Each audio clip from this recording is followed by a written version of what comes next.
10, 9, 8, 7, 6, 5, 4, 3, 2, 1, 0. Look at what in my opinion, one of the best goalkeepers we need you to think that you're going to be played against. So they want I'm a little bit worried for tomorrow's game. I saw a stat on Sergio as a big bit of a waste of stat in the road. He's going to play up and down. That is the second. We only have two men now to do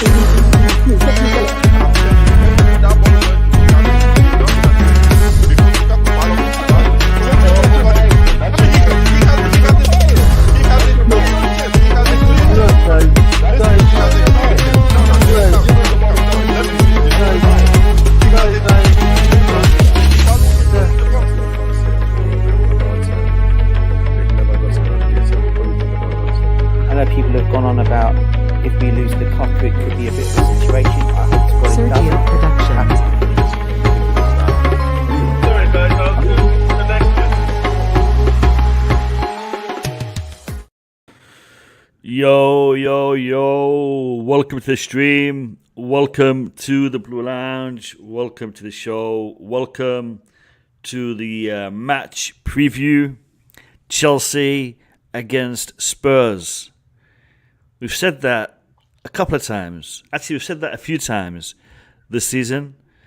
I'm getting sick and tired of beating them though, but you know, one more victory should do it. How are you all doing today? I hope everyone is having a fantastic evening. We had a break yesterday, break from streaming. Almost had a break from streaming today. I lost my keys. I wasn't able to get in. But luckily I was able to find a replacement and I'm here with you guys. So big up to all of you. Sorry for being a bit late, but we had some technical issues that we had to deal with before coming on. Big up to Tobago, as always. You are the first one here today. You actually came on at 6:59, so you're like a minute early, but it's all good. Abdul B, big up to you. Gabrielle, big up to Gabrielle. Always a pleasure to have you on. Let's hope it finishes that way, mate. Let's hope. I mean, I'm guessing it's still 1-0, so hopefully it's going to finish that way. And did they score? Damn it! They scored. Damn it! All right. Luke Mudway, big up to you. Elias Ibrahim, big up to you. I know this guy. I recognize him. I don't know. Critic. I don't know. Maybe. Well, you can't read? Couch critic, man. Read. Is it who? That name rings a bell. Oh, that's you.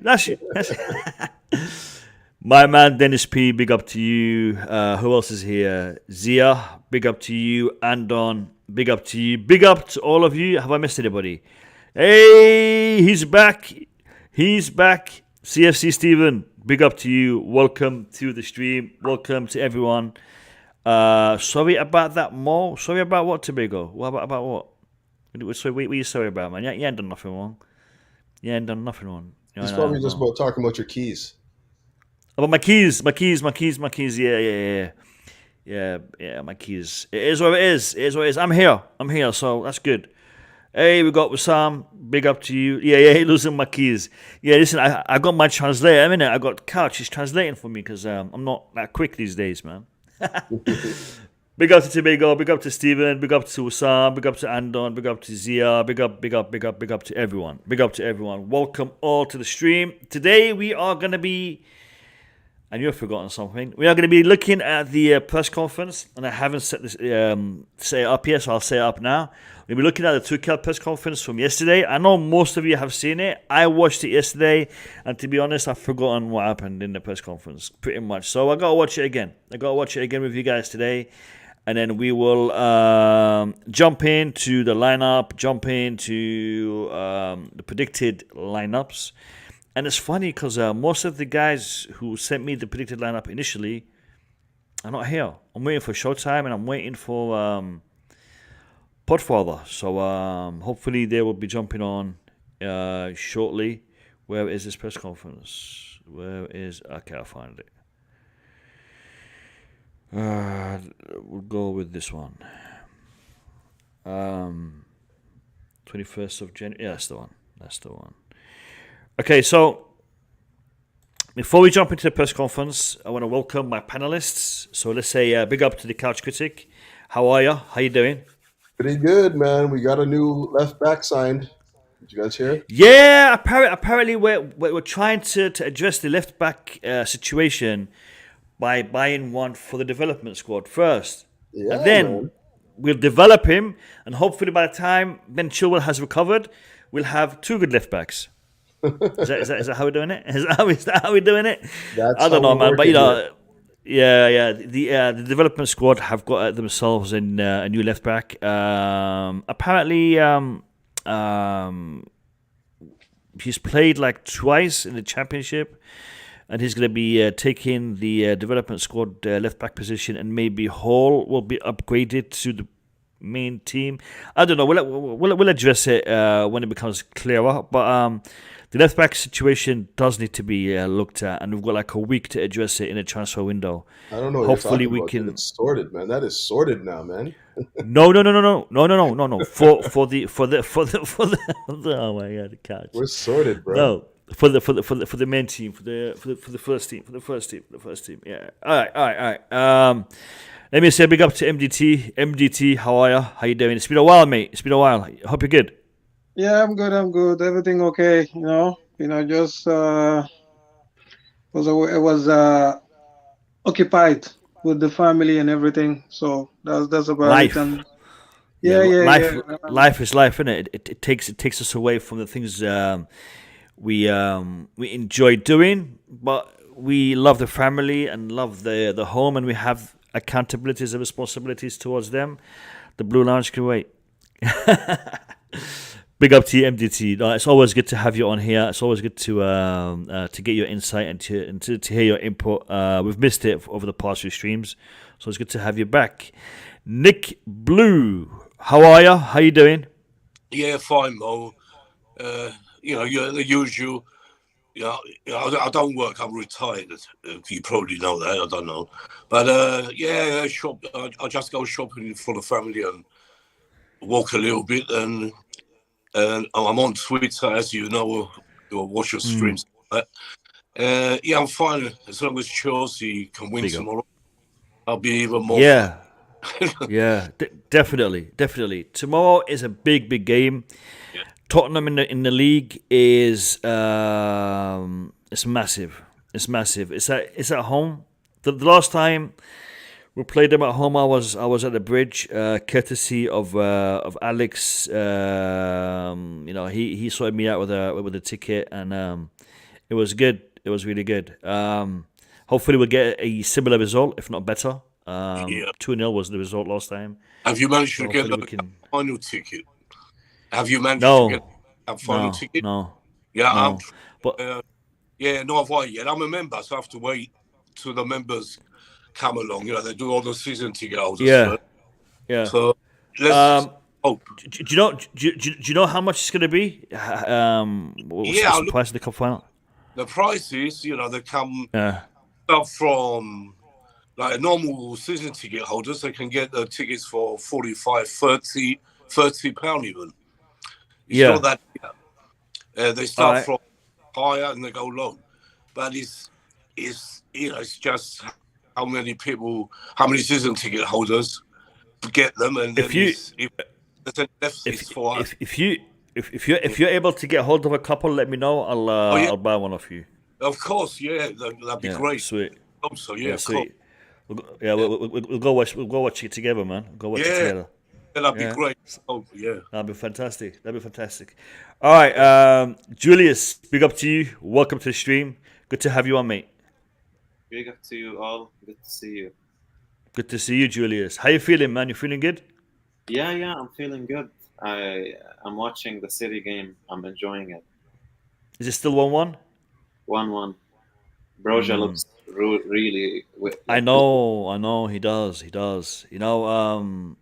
He is definitely one for the future. Mm-hmm. hopefully, and that future will be at Chelsea Football Club. All right. It's easy to get away tickets. Elias says. Yeah, it's going to be at Wembley Stadium, so it's not really away tickets, it's allocation. No. So, yeah. It's like we've got 33, just over 33,000, yeah. Yeah. Liverpool the same. They get them, the rest, and most of them, there's about 20,000 tickets for the special media or the families and all that. VIPs and whatnot. Yeah, they get too much, I think. Oh.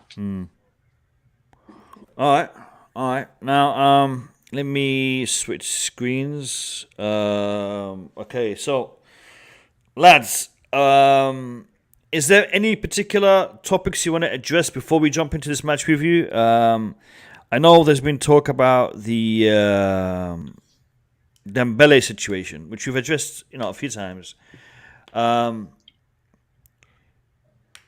It could happen. I'm actually feeling better about it if it's on loan, because I heard today there was something came out in Spain that said it might be a possible loan to the end of the year.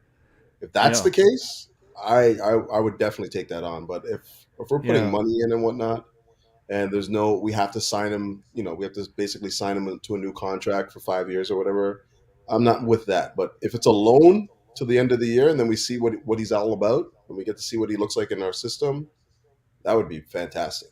I don't think, me personally, I don't think we're going to go for him in the end, because when he's going to come, they're going to test him, with all the injury, all the doctors will test and see how his injuries are.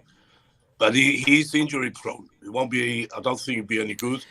And it's not only that. We're going to have 8 forwards. Who's going to go? That's the thing.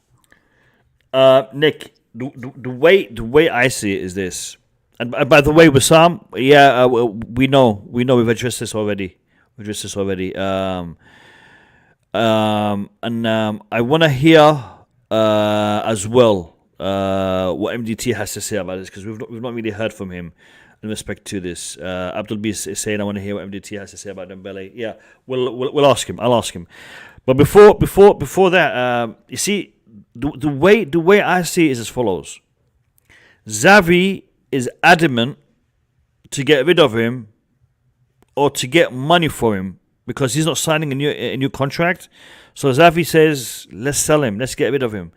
Now, if no one's going to buy him because the window's about to close and Chelsea can loan him, then Chelsea will pay a smallish, I would say, loan fee, plus they'll take on his contract expenses for the next 6 months. That is going to be a little bit of a softer blow to Barcelona rather than losing him for 0 at the end of the window. And Chelsea will have him for the rest of the season. They can see how he can adapt to playing football in the Premier League. And if he does bits, then he's here. We can negotiate with him and sign him up. And if he's not doing nothing, then end of the season, thank you very much, but au revoir, and that's it. Job done. So on a loan, I can see it. Also, in regards to his injuries, now this is me maybe being too optimistic about it, but I think the fact that he's playing for Barcelona and he's unhappy at Barcelona, he's likely to get injured. When he is playing for a club that he is more happy and more comfortable in, maybe he's less likely to get injured. And I'll tell you something, playing with Tuchel will be something that Dembele would be looking forward to. Tuchel having Dembele in the squad will also be something that Tuchel will be looking forward to.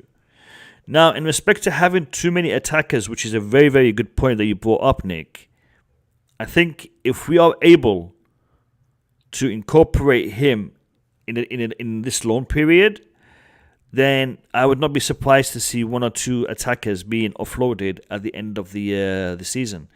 And we can offload them with a little bit more confidence because we have the replacement already here in the club. So from that, there's a lot of positive ways we can look at it. I know there's a lot of negative ways we can look at it as well, but I like to look at it in a positive way, purely for the fact that this is a player that Tuchel knows very well, and is an admirer of, because he's kept contact with him, as you're going to hear in the press conference. Before we go to the press conference, I want to hear MDT, and also want to hear Julius's point of view on this. So let's go to MDT first. MDT, Dembele to Chelsea. What do you think about that? On a loan, a transfer, free transfer? What's your stance? Sorry, like with me with this Dembele thing, there's twofold. The first thing is he's been playing football for a very long time. He's 24, but he's been playing for a long time. I think he break into Rennes. That's where he started before. He's with players that are this explosive. If it's not an hamstring injury, it's not as big as an issue as it should be. But if it's hamstring injury upon hamstring injury, that's where the problem lies. It is. Yes. There's a few hamstring injuries and there's a few knee injuries. So hamstring is an issue for him. Yeah, hamstring is where the problem lies because he's a very explosive player and he's both footed, right foot, left foot. So when your hamstring is always going, and if it's serious hamstring, that's where you reduce your speed, because that's you reduce your speed and the power you need, and he's very powerful player. So for me, that's the thing. And also with injury records, Rudiger before coming to Chelsea, he has one of the worst injury record. That's why when Chelsea bought him, Roma sold him for that cheap.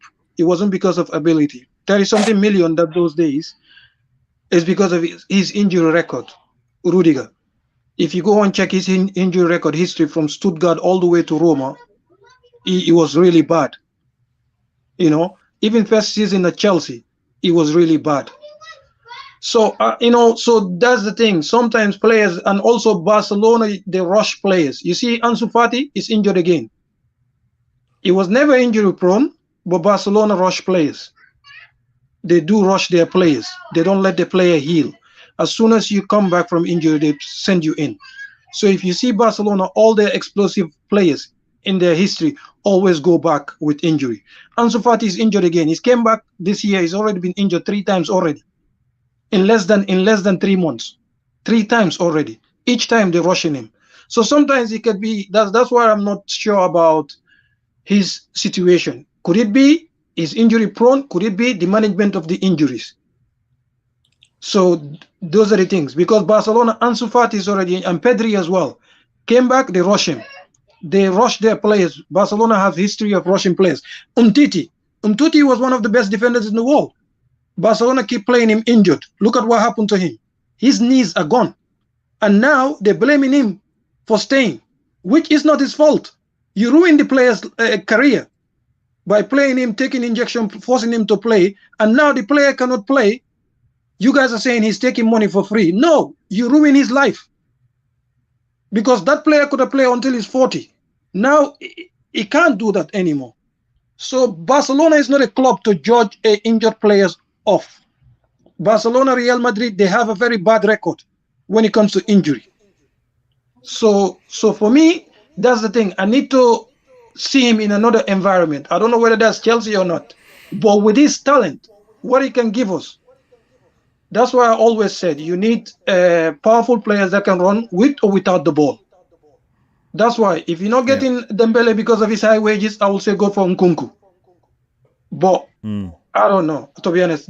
I'm sitting on the fence. If Chelsea get him, I want to know how he's gonna perform, how his injuries gonna be at Chelsea, how we gonna manage his injuries. But I cannot judge him on Barcelona or Real Madrid. Their record are terrible of managing players when they're coming back from injury. Yeah. And we've seen it with Eden Hazard. Eden Hazard hardly spent any time injured. Any notable periods of injury for Chelsea. But for Real Madrid, he's hardly had a notable playing period, regardless of the opportunities that he's been getting. Just a second. It's not only Eden Hazard, even Gareth Bale. Yeah. Gareth Bale last season played for Tottenham, more games for Tottenham than he's played for Real Madrid, because of Real Madrid is always injured. Before that's why they wanted to get rid of him before this contract issue. But at Tottenham, he played he played more. He was never injured. It was fitness issue because of he didn't play for almost 2 years. But other than that, he was not injured. Yeah, morale also, motivation also plays a big part. When you feel you are appreciated, you will play, you will push yourself, you will push your body. But when you feel like it's not worth it, why risk getting injury? Why risk playing past the pain barrier? People in the chat, do me a favor. Let's start hitting that like button. Let's get the likes up early doors. So we get this stream recommended by the YouTube algorithm. So if you're just jumping on, hit that like button, grab yourself a snack, a drink, relax, and enjoy the show. Julius, my man, what's your thoughts on this whole Dembele situation? I agree with MDT about the injury records at Barcelona. However, I didn't watch him much, but I have no doubt he's probably really talented. If he is a Tuchel recommendation, really, and Tuchel really wants him in the team, then sure. At the end of the day, that's what we want. We want to give the manager the players he's requesting. But I also want to keep in mind that he's on £210,000 a week, which is also it's a lot of money, and it's a big risk. Thinking about it, like, what if he's an injury prone at Chelsea? That's you're stuck with another player sitting at the bench or at home on 200,000+, and we know our financial situation is really tricky right now. So that's I wouldn't like risk wise. If I think about it, I don't think it's worth it personally. But if it's a Tuchel signing, I'll support it. What would you be happy if we were to get him on a loan for the rest of the season?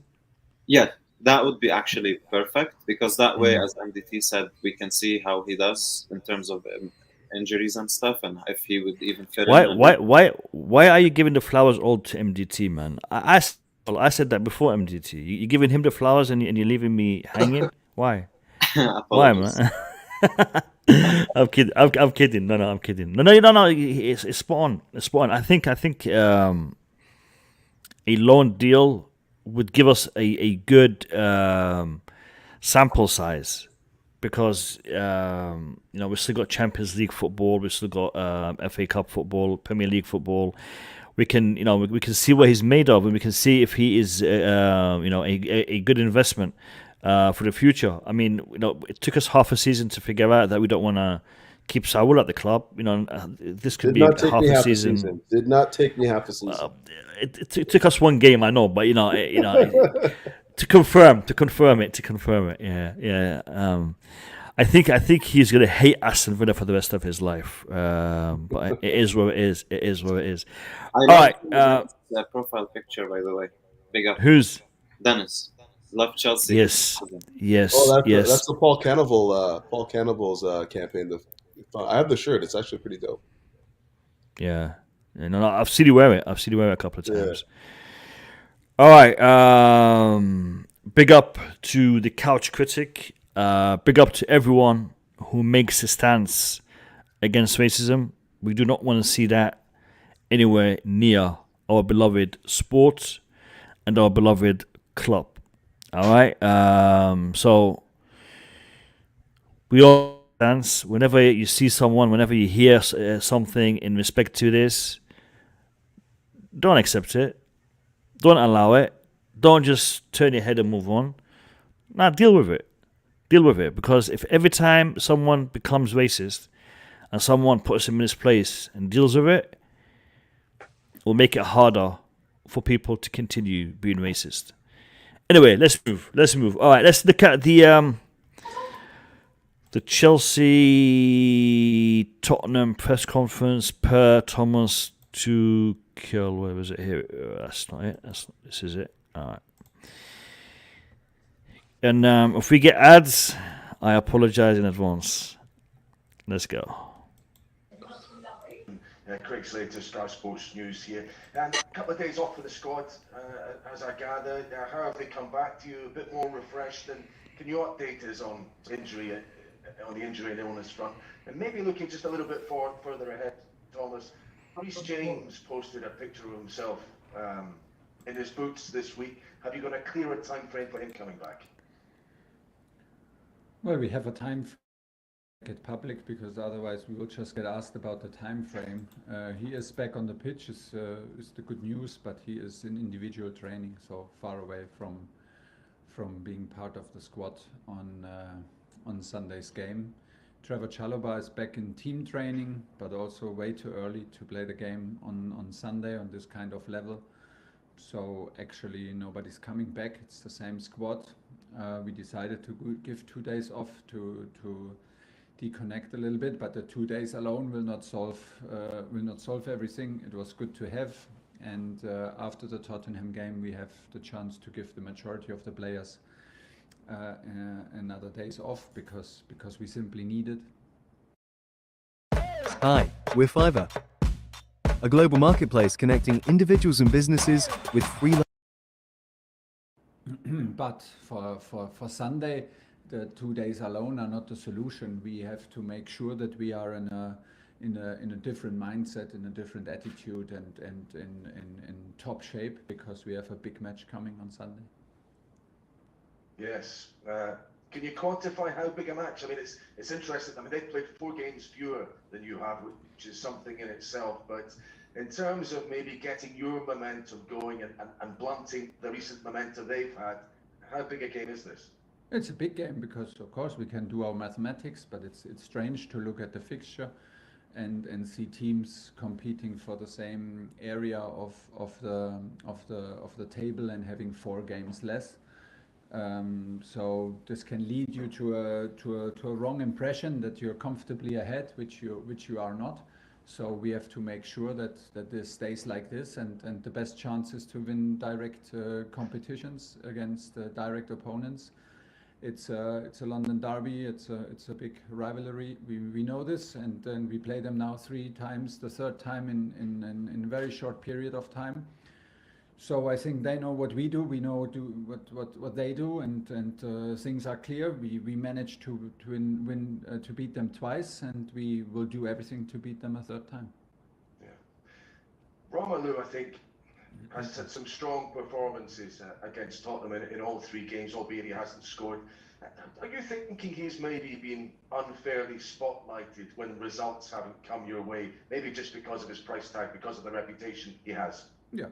That's it. Welcome to reality. That's it. I mean, we are in the spotlight and we are judged, all of us, and that's daily business. And it's like this. If you are the decisive player, or if things go very well, people talk about you, and if not, the same people talk about you. This is part of the business, like it or not. And yeah, and nothing more to say. Okay, last one from me then. Transfer-wise, I see you've been linked with a number of Barcelona players. I mean, one thing, you have worked with Uzbek before. I'm sure you won't signal any interest in him. I just wonder, do you have sympathy with the situation he's in at the moment? And is he the kind of player that could make a real impact in the Premier League?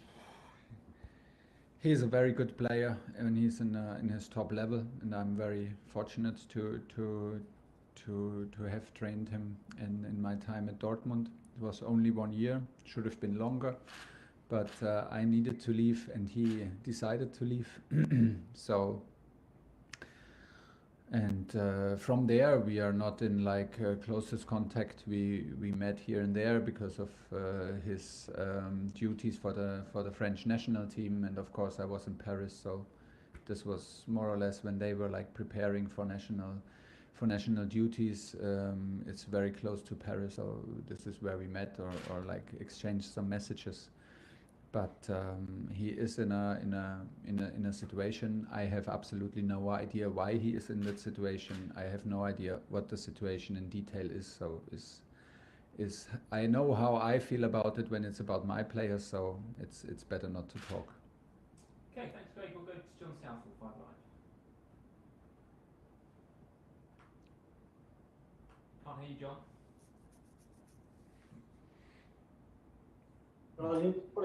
Yeah, got you now. Just one other team news question. Andreas Christensen, is he ready to play?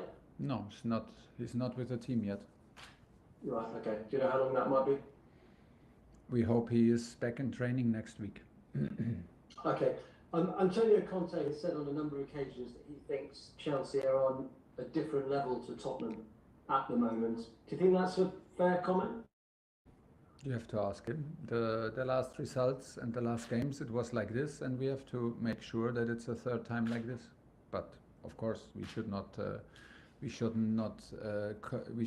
get confused by this comment about the last matches and the ambition that with which they will show up. He prepares his team to win and to beat us.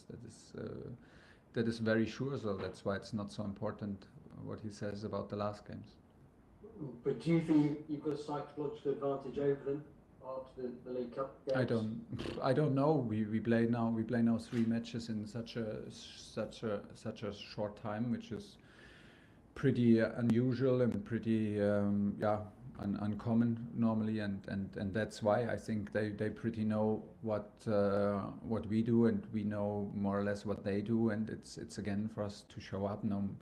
You know, in games like this, they come from a late victory that gives them a boost. We come from 2 wins in Carabao Cup that should give us some confidence, and then you play the match. It's not about having whatever advantages and be philosophical about it. It's about delivering, and we have to be in the right mood, right attitude to deliver top performance. Last one, John. Yeah, you said a moment ago that players need to be in a different mindset and attitude for the game. Do you think that hasn't been right for the last couple of matches? Not for the couple of matches, just for one match, and which was in Brighton, and not for a couple of matches, because we had a couple of good matches before, and good results also. And if we did not have the results, the match was good, and the mindset and attitude was always on the level where it needs to be. But after the loss against Manchester City and the gap opened up enormously for us, and playing 2 days later, more or less on a Tuesday again, I could feel from myself and from the team that some emotions took over, maybe frustration, maybe disappointment and whatever, and it was hard for us on this particular day to reach our top level as a team, whatever the top level means on this particular day, because we did not expect in general that we will play an overwhelming, exciting match, because there's a very strong opponent who has a certain style of play and makes you underperform sometimes. And this was the very first time, so when it happens for the first time, we should not make a bigger deal out of it than it is. And we had like our 2 days off now and 2 days to prepare to be ready on Sunday. Thanks, John. Sebastian Zhang.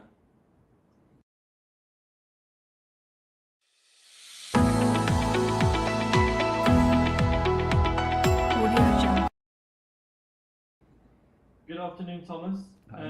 Just a quick question on Lukaku's last 2 games. He touched 20 balls against City, 18 times against Brighton. Only 3 shots in those 2 games. At the start of the season, everyone was saying that he was completing the puzzle. It seems more difficult now. How do you explain this? Is it the confidence? Is it the system? How would you explain this? It's I don't know if I can explain it. It's very rarely in football that you have like a situation or like a problem, and it's a one thing solution. It's always a mix of a lot of influences. He was already more involved. In the moment he struggles, there are reasons for it. We already discussed them. And that's the way it is. I mean, he's not the only one on which we rely on to win games. So there's nothing special to it. Sorry, just a question.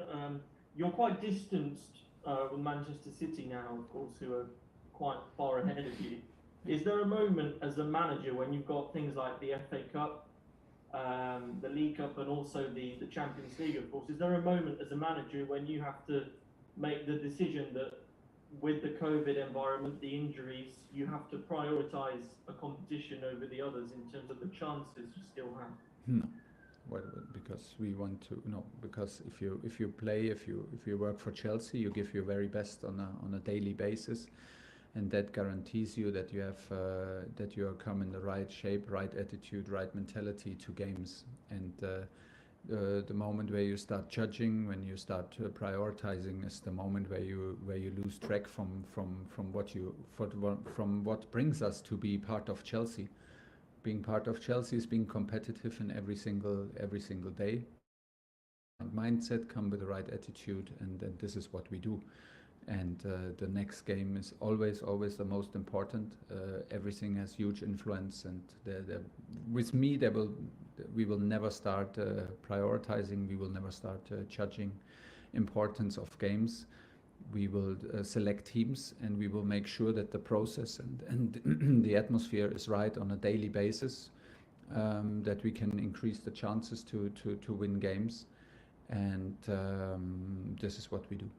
Last question in the broadcast, Declan McCarthy. Hey Thomas, good to see you. Just one on if there's been any development on the situation regarding Antonio Rudiger's contract. Are you confident the club can get something solved with him? And if not, if he were to leave in the summer, just how much of a miss would he be going forward within your plans? Well, you know how I was full of praise for him, well deserved. You know how important he is. I said many times. So it is. So this is the importance that he has and that he deserves at the moment. The talks, the negotiations are ongoing. So there are no news. And about the if, we talk about the if, when the if happens. If it happens.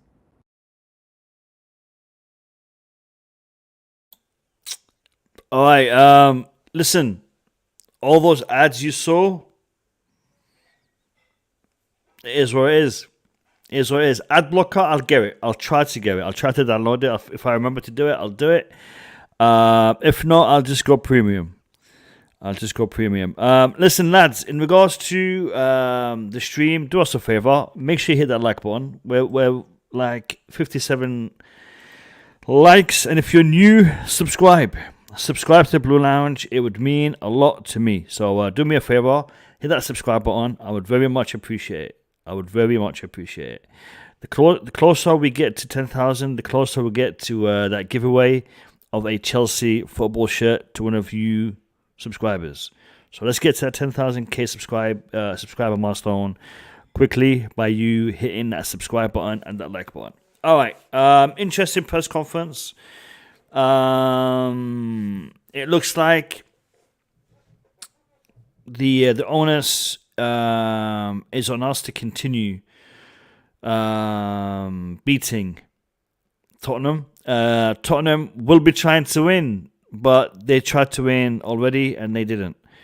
I don't want to be jinxing it, but I think this is a must-win game for us, especially with Man City dropping points. I'm not saying the title race is back on again. I'm just saying let's just try to keep the distance as small as possible. Because you never know. You never know what could happen in football. You know, Man City can have a couple of bad games and everything else will just change. So, my take on this press conference is there wasn't really much to take from it. Dembele situation, Rudiger situation, still up in the air. Injury situation, nothing's changed. We move. Well, before we move and talk about the lineups, I want to hear from my panelists to see if they have anything they want to add as takeaways from that press conference. I'm going to start, as I finished, with Julius. Julius, what's your take on the press conference? So I was eating. Sorry, you caught me off guard.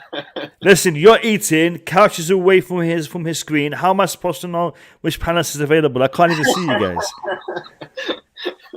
Yeah, fair enough. So honestly, he didn't say anything that we did not expect. There is no news. I want to touch point on the Lukaku situation. The way that question was put in together by the journalist, is sneaky. Yeah, it was. Yeah. And it's just they're trying to put Tuchel on the spot to say something controversial so they can make headlines. And he did very well. At the end of the day, Tuchel really think that Lukaku is the solution. And I'm pretty sure he's working on finding ways. It could take time sometimes. I want to bring something up like the Conte season. First time he came in, he was against Pep Guardiola and Klopp. And he took on a team that was struggling from 10th. And he tried things, and it took us a while. And then we went on a winning streak. I think it was 18 wins in a row or something. And then we won the league. We were 10 plus points behind City maybe at the time. And so it's very important as Chelsea fans for us to do what Tuchel is doing. Be composed, back the team, protect him. And you never know, City dropped points today. They still going to play Liverpool. If they lose to Liverpool and we win tomorrow and we win the game next game when they play Liverpool, let's say, all of a sudden we're in the title race again. So let's take it game by game and who knows. And let's back Lukaku. He still has so much game to play for us. Yeah, that's my opinion on it. I think that's what Tuchel as well as attitude. So yeah. You see the whole Lukaku situation. It's one that can be rectified, and it should be. We should aim to rectify the situation because that is a big asset, a big club asset, and once he gets back into the goal scoring habit, I think the whole thing will fix itself. Mm-hmm. And in regards to Tony Rudiger, boy, do I want that man to sign a contract. Boy, do I want him to sign a contract. He gave an interview. I haven't seen it, but I've read about it. And the man wants to stay. There is no indication that he wants to leave. But he wants also to get a reasonable contract. So, hopefully that can be fixed. Lukaku can be fixed. Reece James coming back soon-ish. And we see. Nick Blue, give me your take. Yeah, we're interesting as usual, but in a different way. From his body language, I can see he's a bit upset because we're not winning, of course, and we keep drawing. You can see it in his face. They asked him, the same questions, Rudiger about Lukaku. But, he gave the good answers. Rudiger, we all know he wants to stay at Chelsea. He just wants a decent contract. And, I really hope, he's one of my favourite players. I just want him to sign. He's always been my favourite player, Rudiger. Lukaku,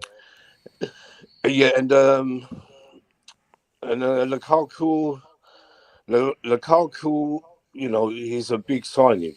100,000, 100 million, sorry. And Tuchel wants to get him going. Me, I've got full trust. I'm not like some Chelsea supporters that want to throw him out right now. But me, I have all faith in Lukaku. Once, since things quieten down a bit, he will start. Once he scores, he will get going. I'm sure Tuchel will find a way to get him going, get the team helping him in the right way. That's what he needs. Because he does run, he does make runs. But our team hasn't got the chemistry yet. But I'll back Tuchel, whatever he does, he will get the best out of him. Yeah. There's nothing else really much what he said. We already know everything what he said. Yeah. You know what, Nick? We talked about in respect to Lukaku. There was something that a lot of the media were emphasizing on.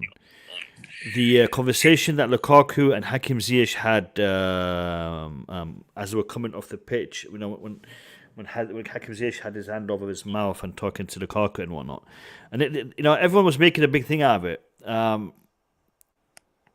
If there's two people that connect, that are close, it's Lukaku and Hakim Ziyech. They're very tight off the pitch. They're good friends, and it wouldn't surprise me that you criticize your friend or you tell your friend, listen, mate, could we do this next time? Could we do that next time? Because you're trying to build a chemistry on that pitch because you have it off that pitch. Yeah. And the way that the media blew it out of proportion, and they made us think. They made us think differently. The media, they're so clever. Yeah, but they made sorry Nick. They made the people who are unaware of their relationship think different. Me personally, I've seen it. And I've looked. I mean, I watch a lot of the training videos, and I think you do as well. And I know a lot of the guys on the panel here. We watch the training videos to get an idea of how things are going on that training field. And usually, Ziyech and Lukaku, they're really tight. They're really tight. And when you see the training sessions, and you see how happy and how they laughing with each other, everyone, So the media, they're trying hard to put us off to make Chelsea, not play good. They're all against us, like we always know. They have agendas, all of them. I can't stand none of these journalists. They're all, they don't say a word. Nothing was correct. Yeah, they just stare at pot. They just stare at pot. Tekana, Havertz, Werner up top might help us.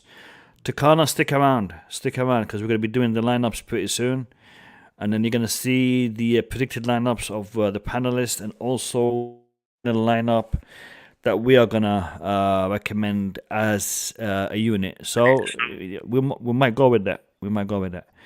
All right, MDT, give me your take on this Tuchel press conference, mate.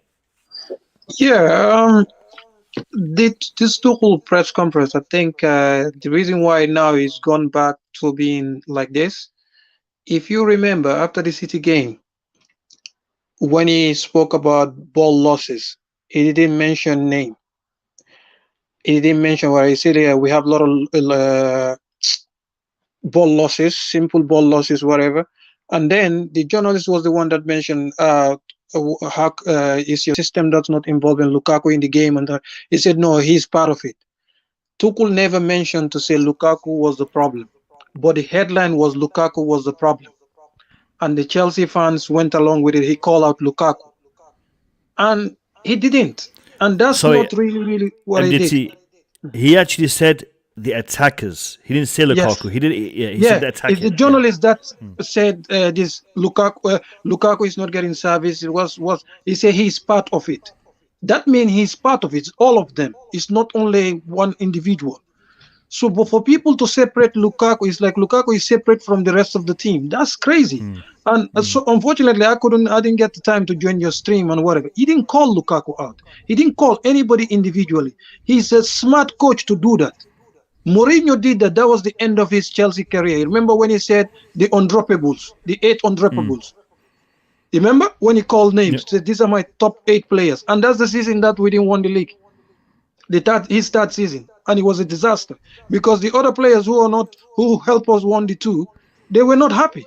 So Tuchel will not do that. But the headlines and every Chelsea things I saw, he called out Lukaku, he calls. I mean, that divide, that's why you saw against Brighton, the forward players, they didn't lose the ball. They didn't attack. They didn't do anything. They just kept the ball. And as a striker, you have to lose the ball because that's how you score, by taking chances. Tuchel never attacked them, but the media and everybody went whatever. So that's why when Hakim Ziyech was moody or whatever, those are things like, I don't think it's towards the coach. It was towards what was communicated and what was surrounding it was a toxic atmosphere for them. Okay, we are strikers, we are attackers. You don't want us to lose the ball. Then how are we gonna shoot? Sorry, MDT, I want to interject for 1 second. Regarding Hakim Ziyech is very active on social media. Yeah, very active. The one platform that he's not active on officially is Twitter. But he's heavily active on Instagram. So he sees and he reads what people are writing about him, especially the Chelsea fans. And I've seen some of the comments that they comment on his posts. You know, the Chelsea fans don't wait for him to go and read their posts. They will send it directly to him. They will insult their own player. They will abuse their own player. They will harass their own player. All right? That's what Chelsea fans are doing. So if Hakim Ziyech doesn't celebrate a goal or is unhappy, why is that? Why do you guys think he's doing that? Support your players, man. Support your players. I don't care. Hakim Ziyech, Lukaku. I mean, we have an issue with Lukaku, but we don't have an issue with Lukaku as a football player, as a Chelsea player. We have an issue with Lukaku because he did something that was... but today Lukaku's playing for our team, lads.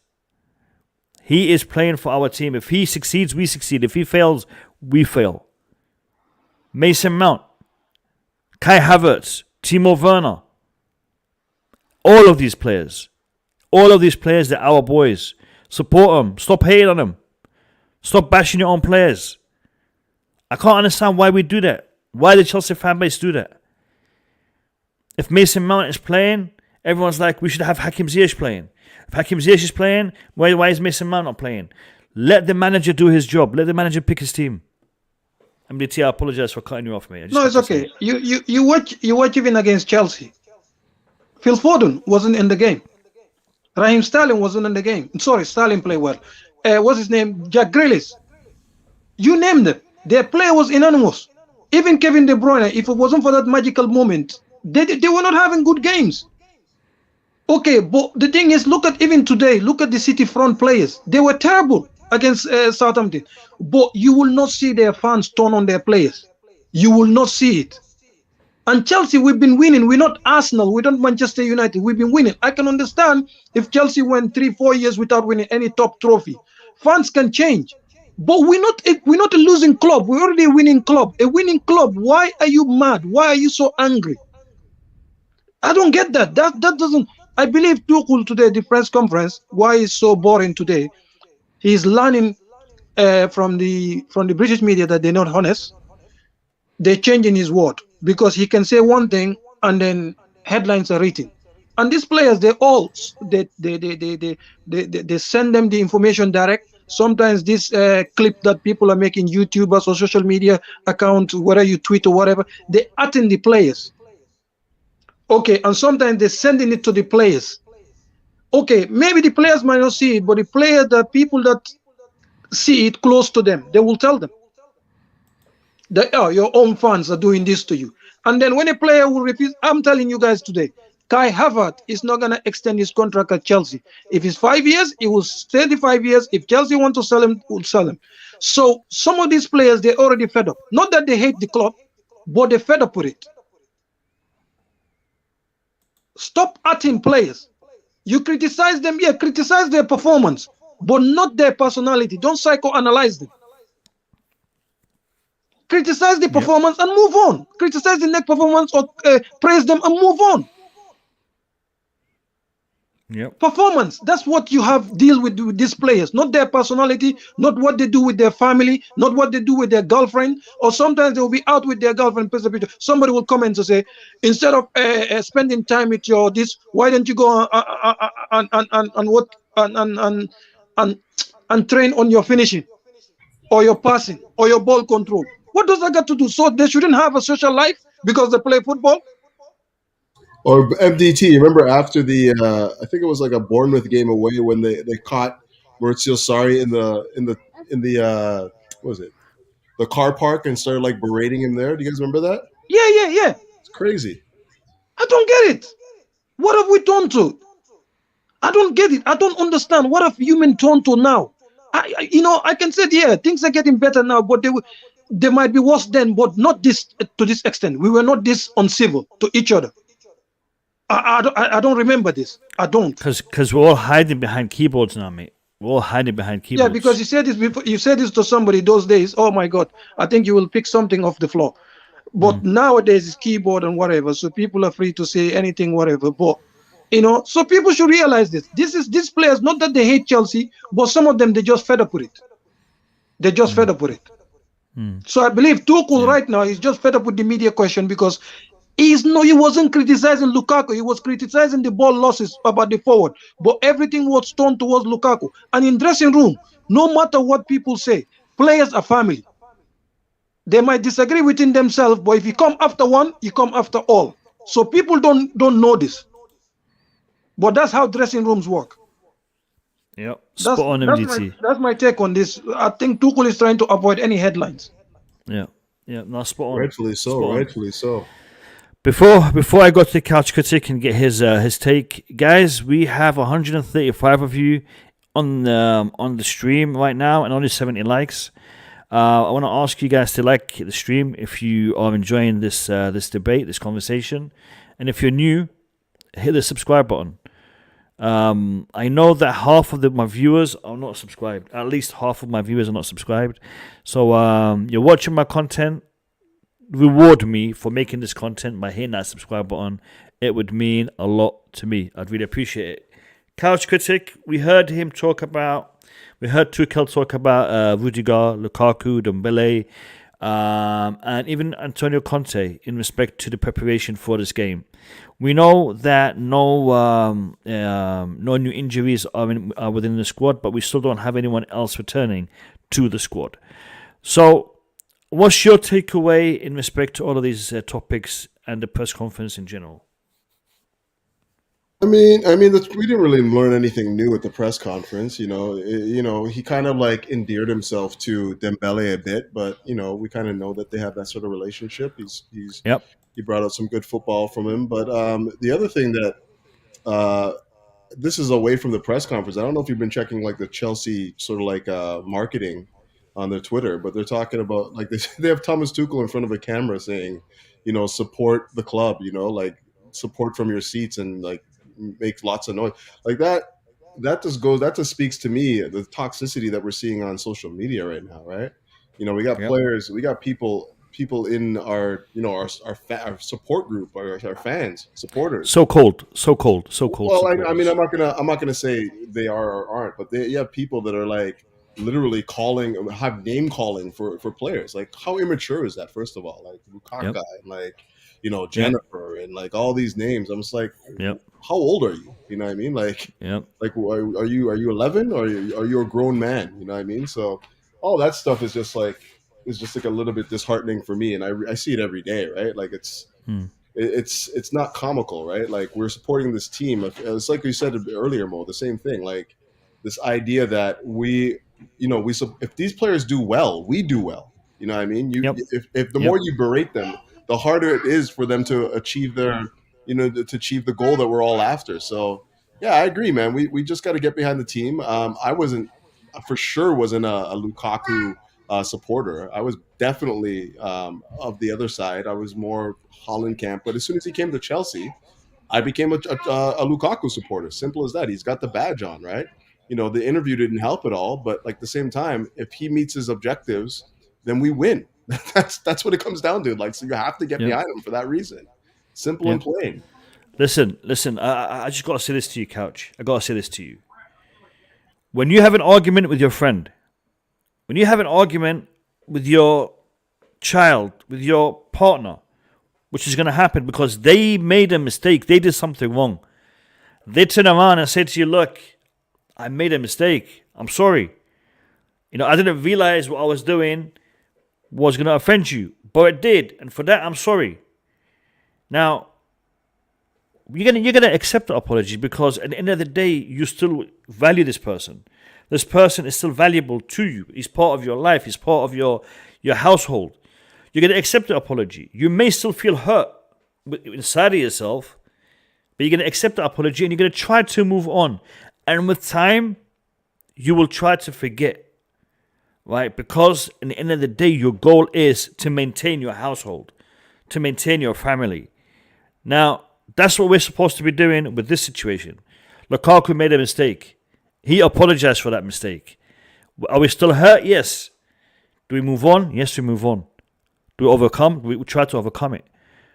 That's the way I see it. And I see people, still angry. Yes, be angry, but don't let it stop you from supporting your team. your players. Support them. Be angry. With the dressing room thing, like, I'm a firm believer. There's going to be infighting in the dressing room all the time when you're not playing well, regardless, right? End of the day, that's what you want. Like, it's just like a family, same way. I fight with my siblings all the time about this stuff. It doesn't mean that, we don't love each other, we don't like get along or anything like that. It's just the nature of things. When you're in close quarters with that sort of environment where it's intense and, obviously there's a lot of stress and pressure to get results, then of course you're going to have fights when you don't get the right result all the time. But the important thing is that when you get back on the pitch again, it's about business again, So when we get back on the pitch, it's not like, oh, well, I got into a fight with this guy, so I'm not going to pass him the ball. Like that, again, is just immature to me. You got to take every situation as, yes, we are all fighting for the same thing, both supporters and players. And when we're on the battlefield, there's only one badge that we're after, right? Okay. We win together, we lose together. That's all it is. One last thing I just want to say on this thing. Do you, if any of you have chance, go and watch the Jack Grealish interview with Sky. The only difference with him and Lukaku's interview is Lukaku didn't take permission from the club, but Jack Grealish did. Jack Grealish was saying the same word Lukaku was saying, how much he missed Villa, the Villa fans, how this was an opportunity he has to take. That was before City played Villa.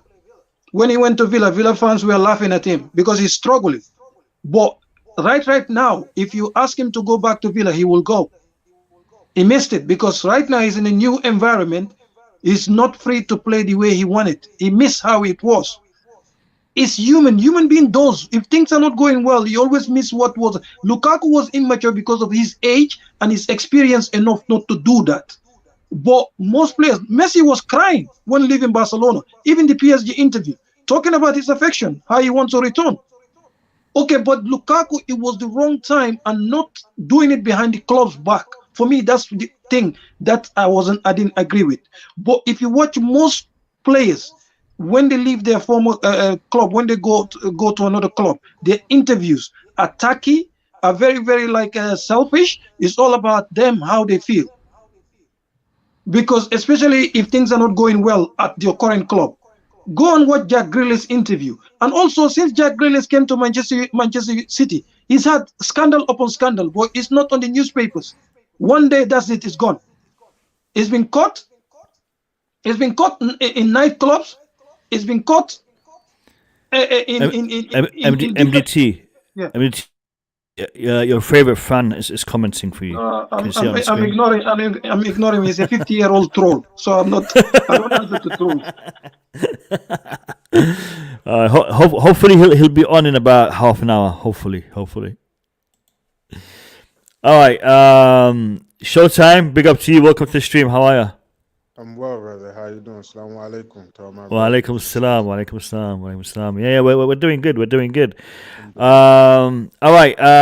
Apparently, Abdul B is reading too much into some of the comments that we're making. Abdul B, we're just saying it as it is, man. There's no need to read between lines and whatever. Yeah, I see you. I see your comments. Abdul B. No, you're reading too much into it, man. You're reading too much into it. All right, let's look at some of the predicted lineups for tomorrow. Could Chelsea play 3 at the back? Could Chelsea play 4 at the back? How will Thomas Tuchel approach this game against Antonio Conte's Tottenham? Last time we played them at home, we actually played 4 at the back and 5 at the back. It was a hybrid.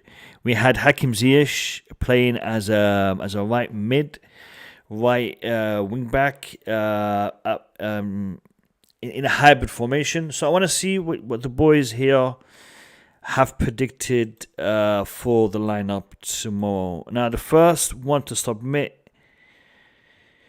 a lineup was actually Showtime. Showtime was the first one to submit the lineup, so we'll look at Showtime's lineup first.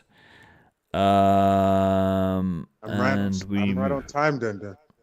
You came right on time for the lineup, but you missed the discussion. You missed the press conference. But man, you're supposed to be in here, man. You're supposed to be in here, with us. And we have obligations before we can some things come up first before you gotta prioritize, you know. Of course. Yeah, not issues, man. Not issues. I'm just teasing you. All right, so Showtime is going with a 4 at the back system. He has Malang Sarr playing as left back, Azpilicueta right back, Rudiger Silva in the heart of the defense with Kepa in goal, Conte, Kovačić in the heart of midfield, Callum and Pulisic right wing, left wing, Havertz and Lukaku. Possible. I can see that happening. Showtime, tell me the thinking behind your formation, man, and your starting lineup.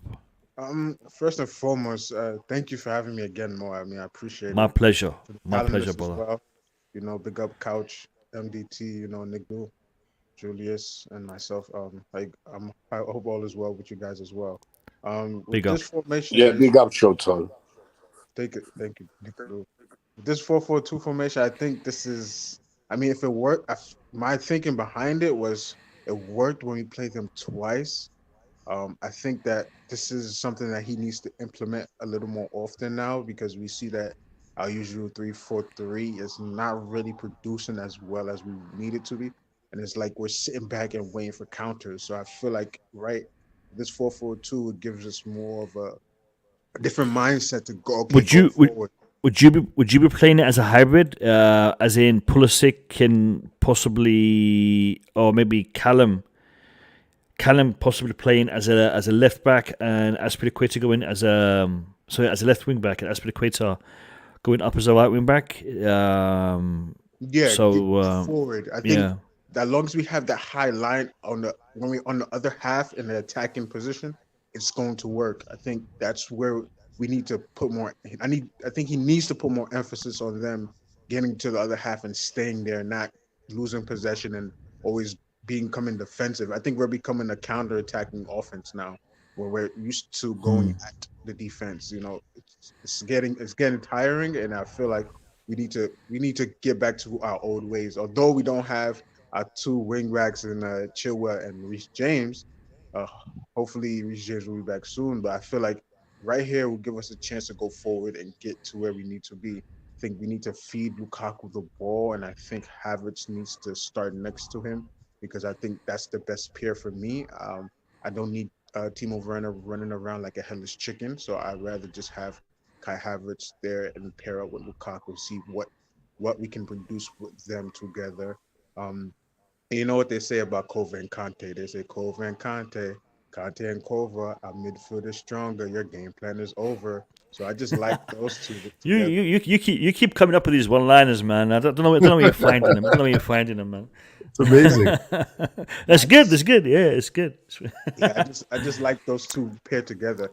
I mean, I would play Saul in front of instead of N'Golo, but I feel like the 2 days, the picture I saw of NG on Chelsea's Twitter made him look fresh to me. He looks smiley, happy. He doesn't look tired. So I feel like he's fresh enough to go this game.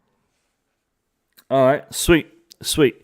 Before I address your lineup, Elias has sent me this message. Can I send in my lineup? Elias, look, I'm actually gonna do this today.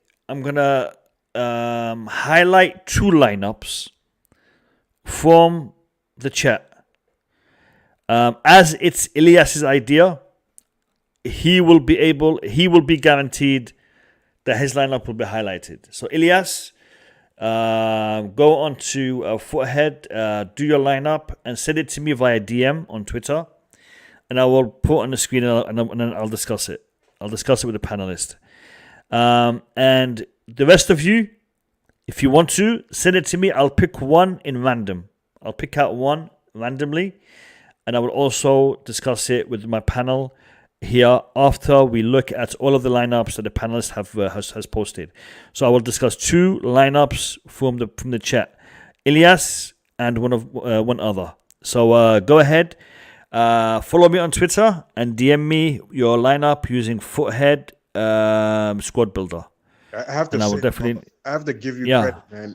The way you interact with both the panelists in the chat is very, very, very, very, very good. I appreciate it too, because Big up, Thank big you. up for real. That's a big Thank shout. you. Thank you. Yes, Thank that's you. No, really listen, this show is for all of us.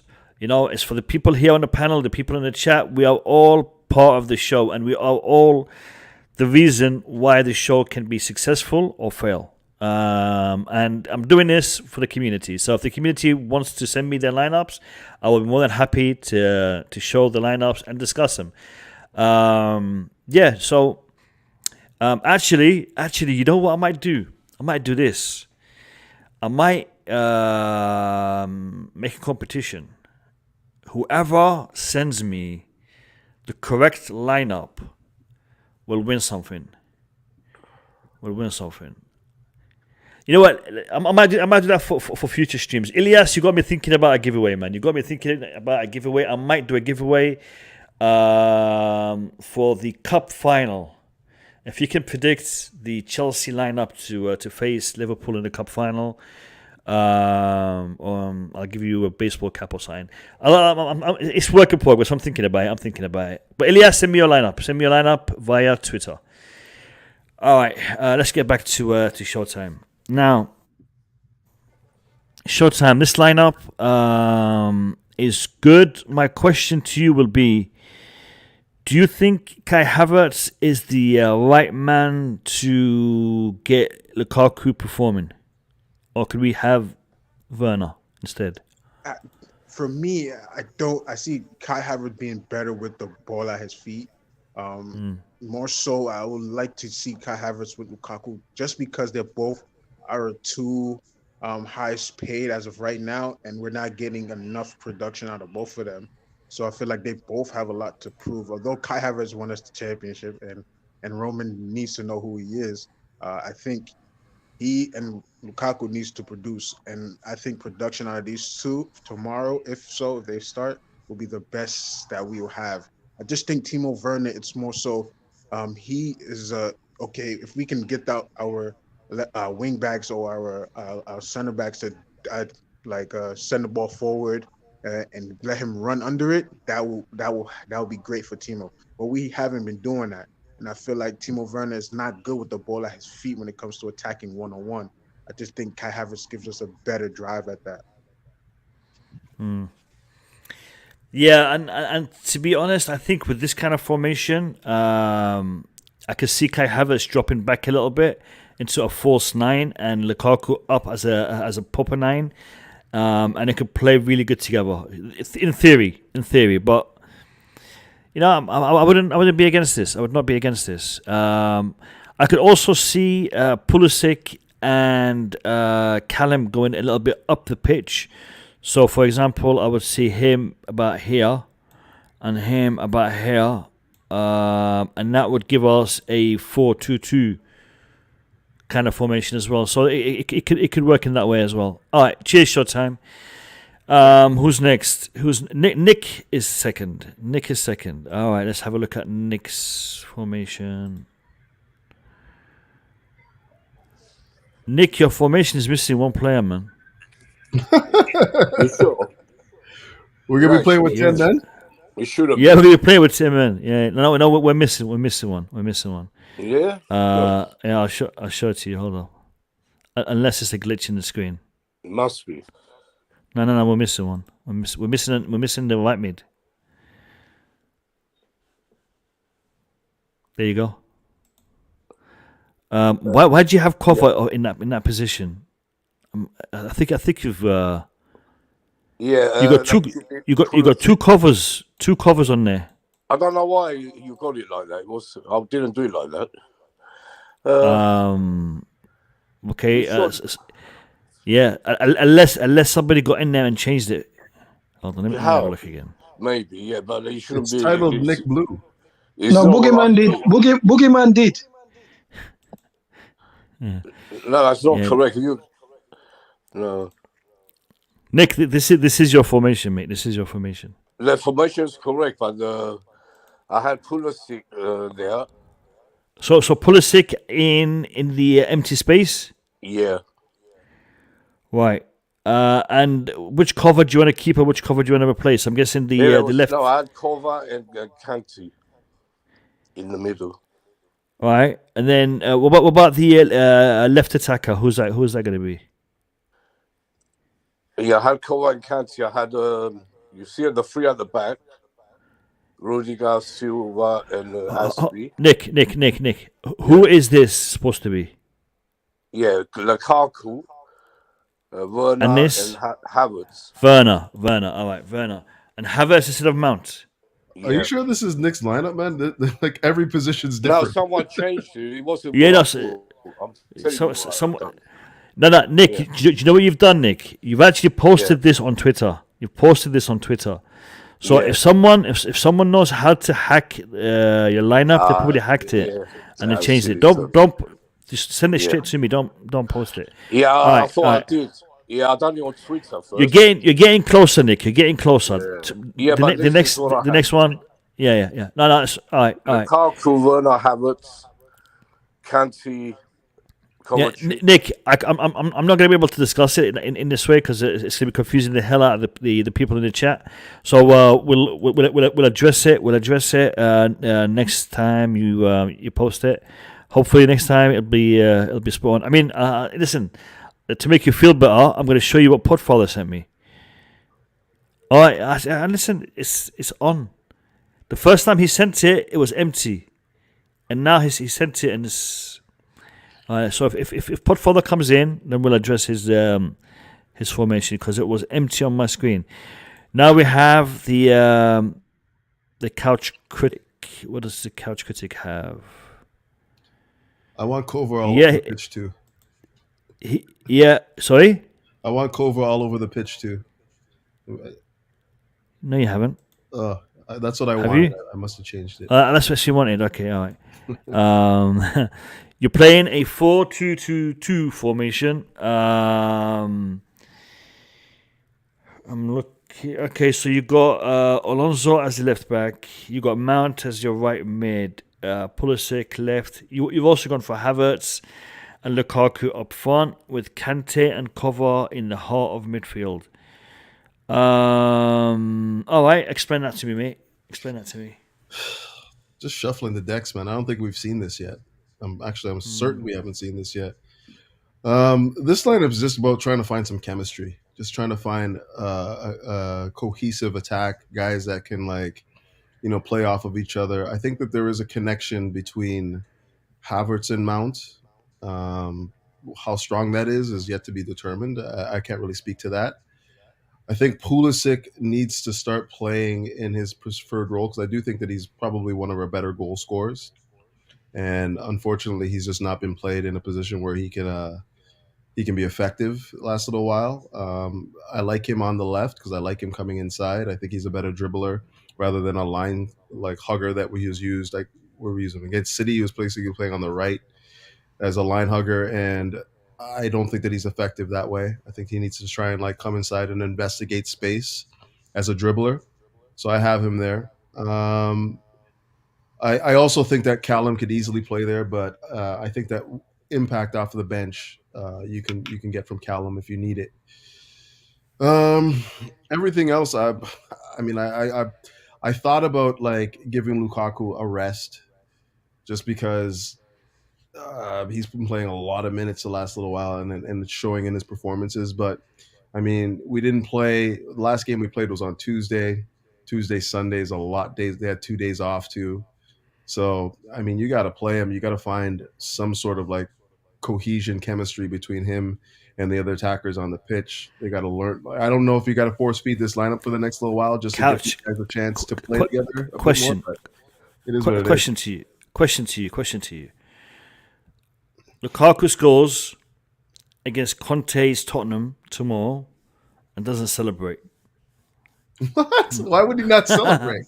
I don't know, because it's taking a play out of Hakim Ziyech's book, isn't it? It doesn't celebrate. That would look weird. That would look mad. That would look mad. Especially against the Spurs. But I don't doubt he. Actually, I hope he's not thinking about anything. To be honest with you, I hope he's not thinking about anything. I'd want him to just rely on his instincts in this game and just ball comes to feet, you score. Simple and plain. I mean, a lot has been said about his overall play the last little while, and to be honest, look, I think he has been poor, but a lot of his form and whatnot is derived from the fact that he's not really getting the service. Like we talked about this last stream, the fact that he's making these runs, he's getting in behind, and then the ball to play him in is just wayward or not coming at all. So I don't know. I think chemistry is an issue, which is why I'm thinking that we got to go with a lineup that we can just stick to for the next little while and just force feed some sort of like chemistry right now. Because I'm just at the point right now where, we're chopping and changing so much, and players that may have had chemistry are now losing it because, they've just been chopped and changed so much. They've been like rotated out of form. So just give these guys a chance to build some chemistry. We're getting into a period now where, obviously the matches are going to be coming less frequently, but more important when you think about the competitions we're in and whatnot. But yeah, I want to see some chemistry. That's all. All right.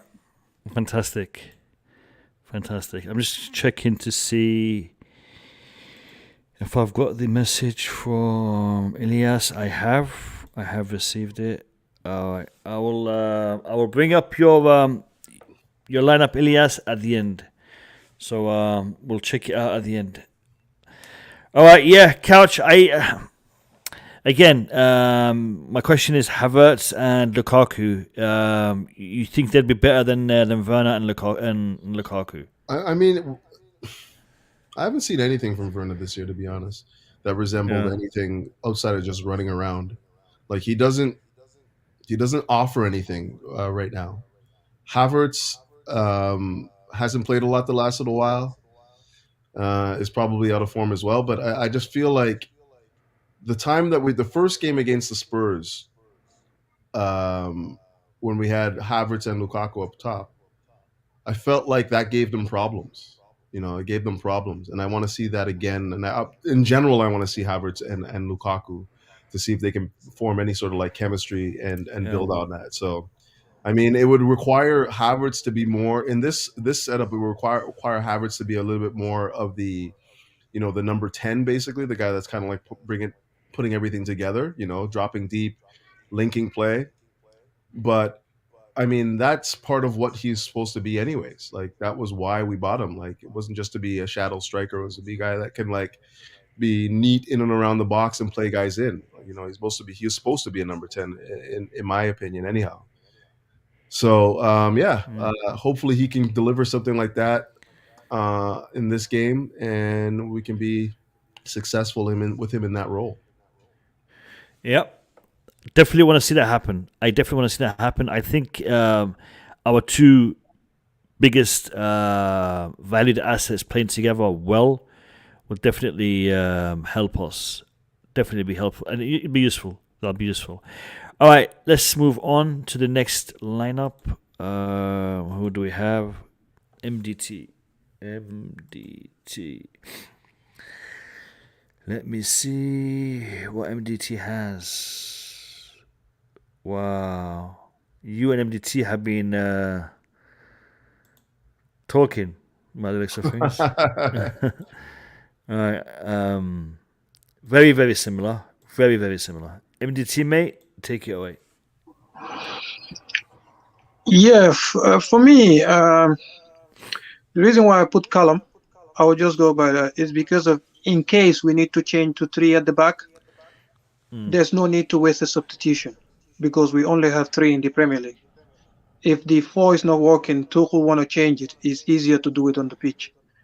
Oh. And I know Kai is coming back from the disease, or Yeah. For me, how I see it, because he's had it twice, Lukaku has had it twice, and Kante has had it twice.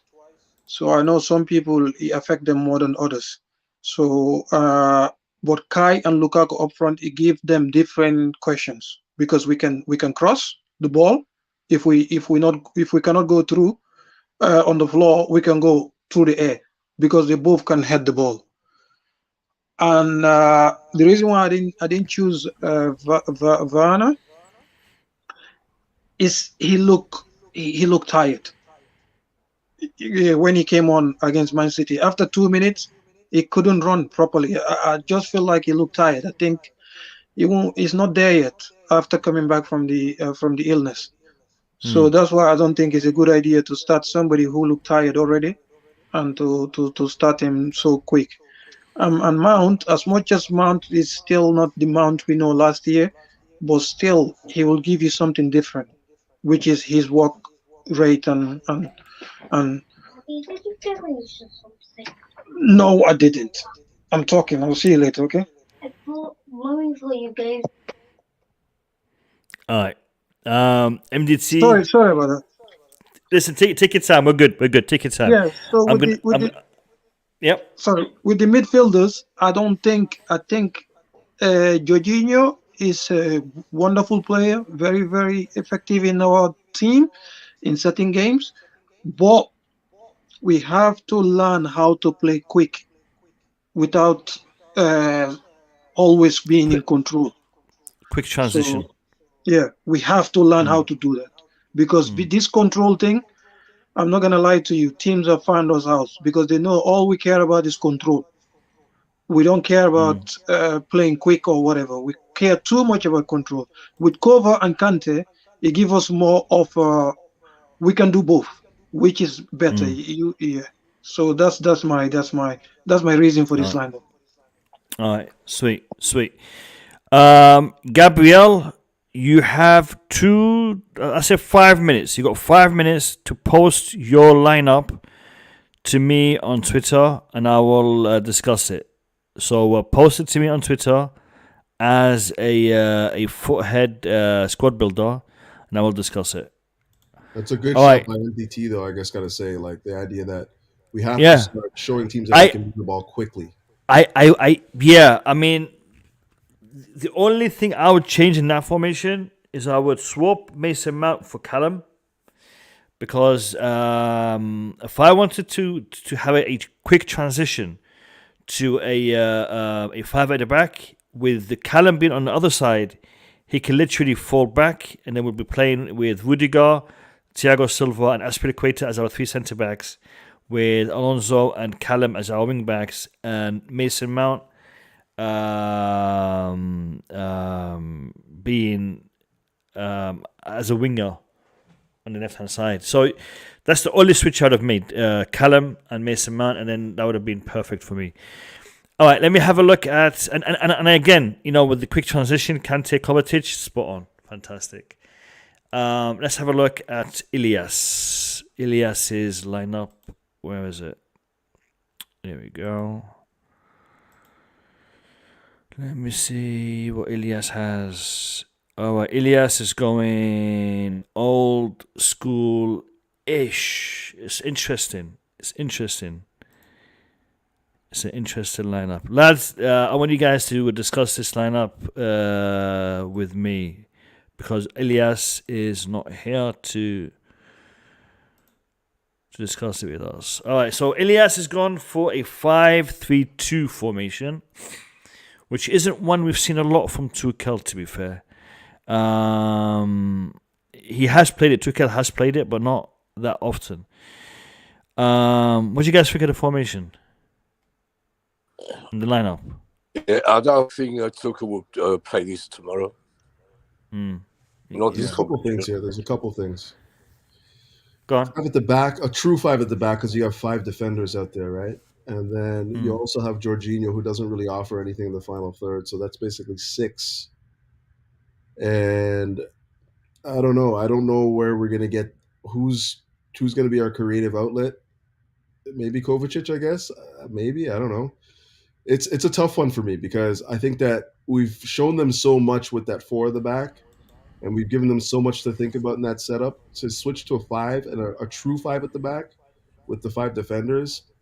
I mean, you do have the opportunity to change it and like bring some guys on to impact the match later, but I don't know. The three in the middle, especially those three in the middle, I don't think that you look to control the game, but I don't think that you look to dominate the game with those three. Is that Werner at the top? Yeah. Yes. That's a problem, because It's only you're gonna rely on only Kai to use the muscle, to hold the ball, to keep the ball, to dribble. Yeah. So one man can't do that. He need help. Werner can't do that. Well, only Lukaku can hold the ball really out of all these players we have. Yeah. I wouldn't put Jorginho on this. I'd probably put Saul. This gives us more. I think Jorginho still has a lingering injury. I'd have Mason Mount in that position. Yeah, and push him up a little bit. Yeah, I will have Mason Mount. I would rather even you have Ruben there than Jorginho if you're playing that. Yeah, because you need somebody. You need a ball carrier. You need a dribbler. You need somebody that can be a threat in the box. Yeah, I agree. Elias, thank you very much for your lineup. It's good to see different opinions and different setups. You've heard our thoughts on it. You know, tomorrow we could actually see this lineup playing. You never know. You know, we're not experts, man. We're not experts, but it's good to get different perspectives. All right, now let me. Was thinking 4-3-3. Well, Elias, you should have just went with that 4-3-3. You'd have had a bit of luck. Did you just change your picture? Man, you got a lot of time on your hands, brother. All right, let me get the the foothead squad builder. Foothead squad builder. Julius didn't send his formation in. Julius does not do formations. Okay. Julius, you there? Yes. Julius. Yes, I'm here. Yeah. Listen, people are talking, man. Why isn't Julius in formations? You know. Yeah, I don't like to do it.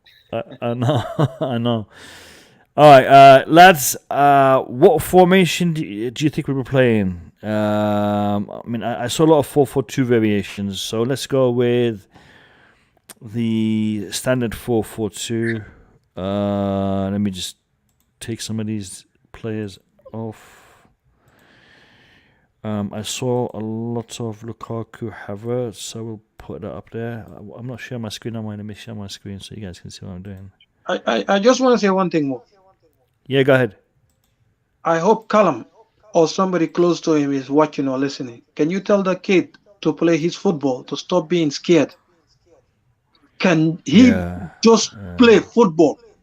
Stop keeping the ball. Stop being safe. You are an attacking player. Play your football, kid. Yeah. Just play. Callum, might be watching the stream, so listen, the shackles that you have on you, just throw them away, man. Play like you're having fun. Play like you're having fun, you know, because that's what football is supposed to be. It's supposed to be fun. And when Callum plays with that pressure, he is one of the best players on that pitch. But I think it's the pressure that's getting to him, man. It's the pressure that's getting to him. I don't know if anyone that he knows is watching. If you know him, tell him to relax. To relax. Reece James is watching now. Reece James? Man, get well soon, brother. Get well soon. All right. Get well. Listen, I need to know the lineup. So we are gonna go with, I think, Kante. Hold on. Why is it so slow?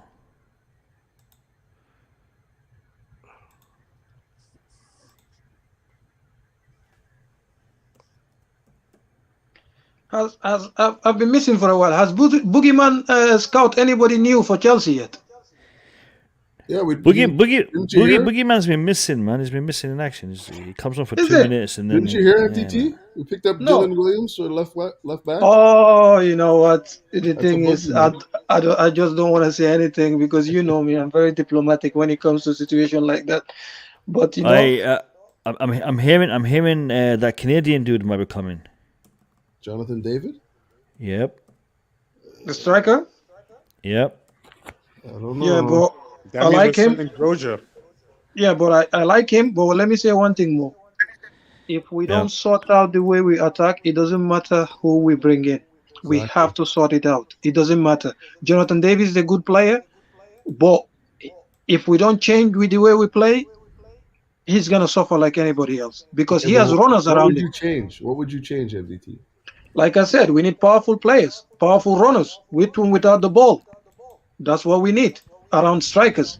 If we don't do that, we're wasting our time. Football has changed. Football has changed, Coach. You can see all the teams, they have similar, they have Mane, they have Salah, they have Stalin, they have, you watch it, Bayern Munich, everywhere. The reason why Barcelona is struggling, because they have ball players. The only two players they have that run with the ball is Fati and what's his name? The one that Dembele. Everybody else, they want the ball at their feet. Everybody else, the dribblers. So football has changed now. Yeah, I agree with that. The dribbling aspect of the game has been taken out of it. Lads, we'll discuss these issues in a couple of minutes. Let's finish the lineup. Do we agree on all these players so far? Because most of you guys picked these players, right? Yeah, that's fine. Can I say Right, something, Mo? Go ahead, Nick. I don't agree. Me, I had the lineup I had a. Listen. The lineup you had was 10 men. So you already got one of our players sent off before we got the ball started, yeah? And then you had two Kovačićes on the pitch. So I know. Now go ahead, Nick. Go ahead, Nick. Go on. Me, I just saying, I didn't put Hudson-Odoi and Mount in the team because they're both out of form right now. That's why I put the under press. I had Pulisic, Werner, Havertz, Lukaku. How much do you bet Hakim Ziyech will start tomorrow? He could start. He could start, but he will start. He will start. Tuchel will choose. No, I'm just saying. For me, they shouldn't be starting tomorrow. I wanted to see a very strong lineup without Hudson-Odoi and Mount tomorrow. I'll tell you why I think Ziyech will start tomorrow. I have a feeling that Tuchel will play a similar system to the one he played last time we played Tottenham at home. And he had Hakim Ziyech playing in this position. And Ziyech played really well in this position in that game because Ziyech was literally playing here in attack in this area, and in defense he was here. Yeah. All right, so he had a good game, and he played that really, really well. So I wouldn't be surprised to see Ziyech playing tomorrow. I wouldn't be surprised if it's Ziyech, but I was just saying, like, I think you should keep Mount, put him on the bench, and Hudson-Odoi for not performing against Brighton. That was they were the two worst players in that game for me. You see, the thing is this: who was performing? Like nobody was performing. The guys that you're bringing on two issues. Either. Guys, two issues. Keep in mind. Hold on, Nick. Two issues. You got to keep in mind. Number one, we're playing this game on the back of a decent bit of rest, and number two, we don't have an important game coming up. When I say it's not important, I said we don't have to play our best team coming up. So this game, Tuchel can literally pick his best 11 to play this game. Best 11 available, that is. Yeah. So I think Mason Mount, if he's had a bit of an issue when it comes to not having enough rest and whatnot, he's playing too many games. I don't think that'll be a factor in this game. I think Mason Mount is fresh because he's had a good bit of rest, and he doesn't have to play possibly against what was it called in the FA Cup? Plymouth in the FA Cup. Plymouth, yeah. Yeah. So Mason Mount could easily play. Callum easily play. Let's get a consensus. Who do you guys think will be our? We've lost someone. Julius. We've lost Julius in the private chat. Hold on. All right. Okay. No worries. No worries. All right. Who do you guys think should be our right back? Oh, right wing back, or right wing, right mid? Let me start with short time. Hold on. We'll take it order. Short time. Who would you have playing in this position? I went with Pulisic, but Pulisic. Yeah. I feel like I can agree with you because Ziyech is the only one that scored. So I feel like Tuchel should be like, you scored, you played. All right. Fair enough. I could take that. I'm not going to disagree with that. Fair enough. Nick? Yeah, now thinking about it, Ziyech is the best option, really, because he's the only one who can cross the ball. And we don't have many at the moment. So, yeah, I think you're right. And if you have two attackers, he has more to aim for. Okay. Yes. Yeah. Havertz is going to counter, I hope. Yeah. MDT? I thought about Ziyech, but because of I think Tottenham have Reguilon back as a left wing back. That was the reason why I put Mount there. That was the reason. But you're right. For me, that's the reason. I'm thinking if it doesn't work, Tuchel will just switch Mount and Callum to play the wing back. That was because last time we played them, Tottenham didn't have a left wing back. They played Doherty there. He's a right footer. But tomorrow they're gonna have a proper left wing back and they're gonna have a proper right wing back. So we might need to switch when we defend into a wing back and when we attack into a 4. So that's the reason why I changed my mind about Ziyech. It was Ziyech I was gonna put there, but I think I will stick with Mount. Mount, okay. Couch decider. Yeah, I'm kind of with MDT on that. I think that there's going to be. You got two strikers up top. There's going to be a lot of work off the ball in the midfield, I think. So you're going to have guys that are industrious off the ball. So Mount has to play for me. So I'm going to put Mount there. Yeah, who's going to cross the ball properly? Who's going to cross the ball properly? I don't know. Yeah. That's a good question. I mean, it's not like Ziyech is pinpoint accurate either. So. Yeah, but he's got more chance to get to Lukaku than Mount. I mean, the thing that I don't like about Ziyech on the right though too is that he always has to come back in on his left. You know what I mean? So like, if you're counterattacking or you're getting on the break, doesn't have to beat anybody. So then he cuts it back on his left, and it almost kills the attack every time. But then again, that left foot is very special. Can be for sure. You can. That could be one of those days you can show up and smash Tottenham by yourself. You never know. Listen, guys, but what I'm worried about is I don't want him tracking back a lot, because that means we're killing his game. Because if he plays tomorrow and Tottenham play Reguilon, he has to track a lot, and that you just kill him, because that's you reducing his effectiveness, because he will be tracking. That's the thing. You know, last time we played them, they didn't have any of their left wing backs. Yeah, MDT, just to say something on like what you said. Yeah, but if we play like, you know, the cup game when we won 2-0 at home, and in the first time we played like that, Tottenham hardly touched the ball in our half. So if we keep the ball in their half, Ziyech will be fine. I think that's what Tuchel is going to try and do. You know, I don't think they're going to get the ball a lot. They probably have a better fight than last time, but we have to keep that ball up. And Nick as well. You remember this last time we played and they didn't have Bergwijn? Since Conte's come in, Bergwijn has been their best player. Yeah, that's true. I know. Okay, so we play in a different Tottenham. So they'll be attacking us from both wings.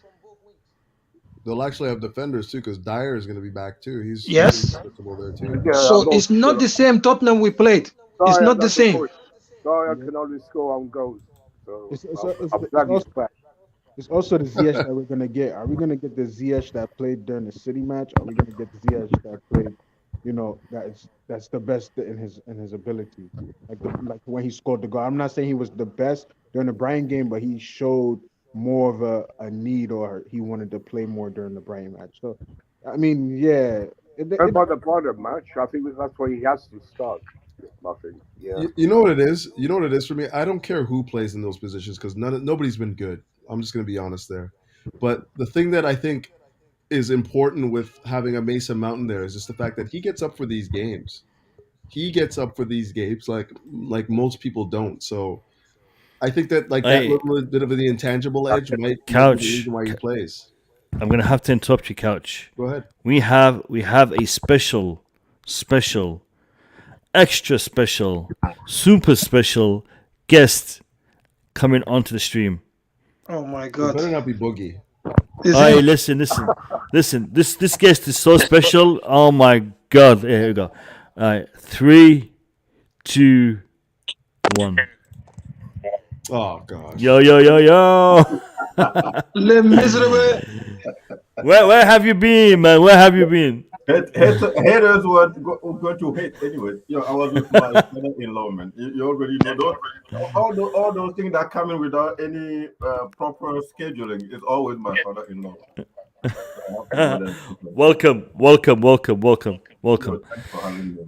Yeah, no, it's good to have you. Listen, Boogeyman, you're gonna have to be the deciding vote because we've got two people who are asking for Hakim Ziyech on the right mid position.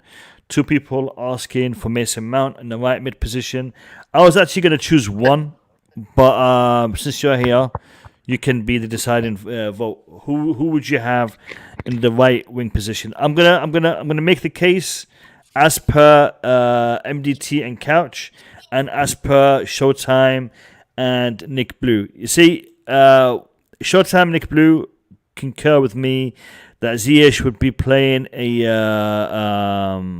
an auxiliary right wing back should we need it in defense, while in attack he could be playing up on the right hand side and he cross some balls in for Lukaku and Havertz. Now, the counter argument to that is Mason Mount. Mason Mount can also do that role, but he is able to press better. He is able to provide a better support for Azpilicueta when it comes to the defense in respect to their wing backs. So, who would you have? Actually, we've got Eric Blue coming in, so this might get ugly. Who would you have in the yeah? Because he's gonna pick one. Eric Blue will pick the other one, and it'll come back to me. The left position is for Ziyech for me, anyways. For Ziyech, all right, fantastic. Eric Blue, I'm not gonna give you the welcome that I gave to Boogeyman. Boogeyman is special, but you're special too. Man is not special. So, why? Eric.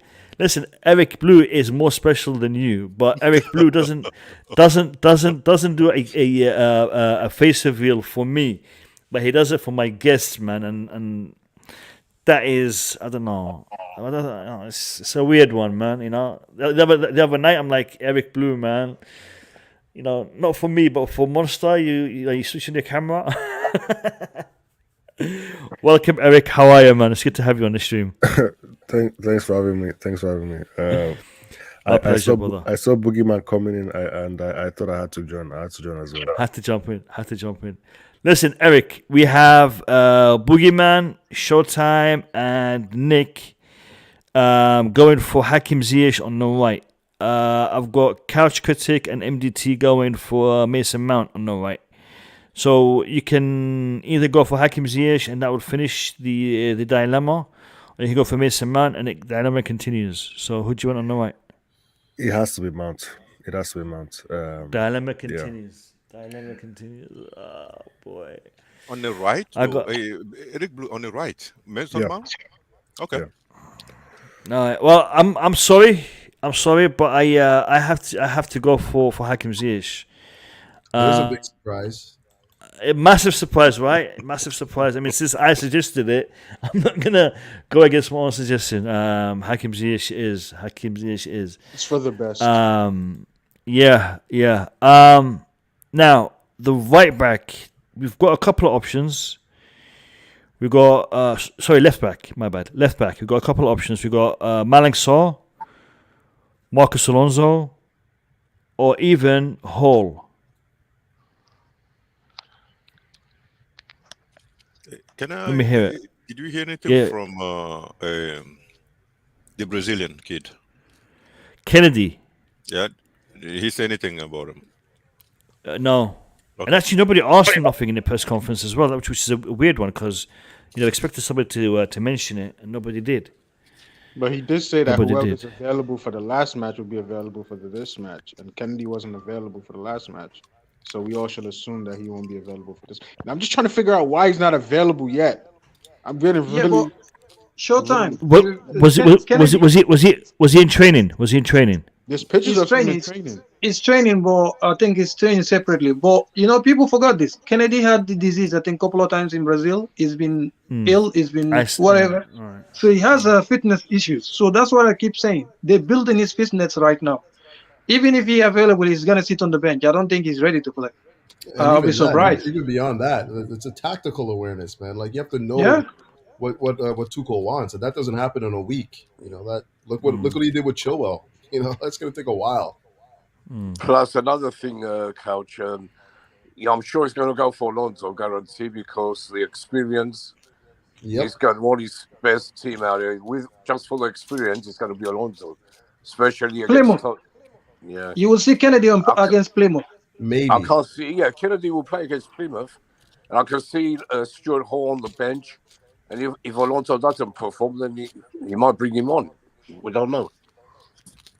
So if Kennedy performs against Plymouth, that means he's going to jump Alonso in the rotation. He could do. He could be. Yeah, he could do that. But we don't know until we see him. But tomorrow, it's going to be Alonso for me. I think tomorrow it's going to be a very close call between Alonso and Malang Sarr. I wouldn't mind Malang Sarr either, really. I just think because Tuchel always goes for Alonso for the big games. I mean, let's have a vote. Let's have a vote. Boogeyman, you start. For which position are we talking about now? Left back. Malang Sarr. Malang Sarr. All right. MDT. Alonso. It's risky to start Sarr when you know Thiago Silva is 100%. Good shout. Good shout. Nick? Yeah, like I said, it's Alonso for me. Plus, as we know, he can score against Tottenham. So, it's due one against them. All right. Showtime? I'm going with Sarr. If Silva gets hurt, knock on wood, we'll just move Aspio. We'll just put Sarr in the middle with. Are you guys doing this on purpose? You give me a tiebreaker at the end. Bloody hell! All right, go on, Couch. Rudiger patrols that whole left flank, so I'm not worried about Alonso too much there. So I'm going to play Alonso for the same reasons I've said for the longest time: set pieces. Like we still need somebody that can deliver, and he's still on set piece duty for me. All right. So if Eric says Sarr, we're screwed. Eric. Yeah, I was always going to say Sarr because it's risky. it's risky to start Sarr, but it might be more risky to start Alonso. So exactly. Thank you. I don't want to say Alonso. So I think you guys are being unfair. Alonso, even against Tottenham, he was the one that assists Kai Havertz attempt. He's been assisting a lot, but he's been poor defensively. What goal was his fault recently? I mean, Couch argument is a valid one. He did. No money to take those. Sterling had him on skates. Let's be honest. Just because he didn't get punished, Sterling had him on skates. That's Raheem Sterling. He had. Anybody you're that saying what game was he poor? He was really poor defensively. No, responsible for a goal recently. That's what I said. He almost gave up a penalty, man, and got spun like about 3 times that game. And Lamptey did the same thing to him. Lamptey did it to Reece James, and he got injured. Yeah, that's Lamptey. Yeah, but Alonso is not good for the best advocate for Alonso, but I know he's gonna play. I don't think that Tuchel is going to play Malang Sarr ahead of Alonso. Like, I know he's going to play, but I would rather him not play. How about I say that? Yeah, the guarantee is going to play Alonso because, like we said, the experience. Malang Sarr is good. He's still young though. It's going to be Alonso for the, like you said, the coach, for the crossing, because we only have Ziyech and Alonso who can do that. All the other players, they're not doing it. They're not finding the right pass or cross, whatever. Alonso can make chances as well. Rudiger will cover for him at the back as usual. But it's a good thing that Rudiger is I rested. can't see him play, so. You know what, guys? I think I've already picked the player. It's Marcos Alonso. So that's it. We're done. I wanna. Yeah. Hold on, Eric. Listen, there is 120 of you here. We're 5 likes away from 100 likes. I'm sure there's at least there's got to be 5 of you that haven't liked it yet. There's got to be. I mean, there's 116 of you in here. So do me a favor. If you haven't liked the stream yet, hit the like button. Hit the like button as a favor to me. And if it's not to me, for Boogeyman. If it's not for Boogeyman, for MDT, for Nick, for Showtime, for Couch, for Eric. You got to like one of us on the panel. So for that, just give us 1 like, innit? Let's get to 100 likes. I really appreciate it. Not for Showtime, though. No, Showtime, nobody likes Showtime. I know. Showtime, nobody likes him. But for real, guys, for real, do us a favor, hit the like button, and I'm sure you haven't all subscribed to the channel. So if you haven't subscribed, click that subscribe button. It's 2 clicks, like and subscribe. That's all I ask you guys to do. Actually, 3 clicks: like, subscribe, and turn that bell notification button on. I would really, really appreciate it. Let's get to 100 likes. Let's get to 10,000 subscribers, and let's get that bell notification button turned on. I would really, really appreciate it. Now, this leaves us with one position, left mid. We can play Pulisic, Callum, Mount, Werner, Ruben. We could play anyone. I'll start with Eric Blue. Who would you have as your left mid? Before we move on to the left mid, I will say this about Alonso. I think he usually turns up against Spurs, and that is the biggest thing about it. But obviously, recently he hasn't been doing it, but hopefully he does it, because I agree with the guys. I think he will start. So, left mid, okay. It's a difficult position because I don't think anybody is playing well right now.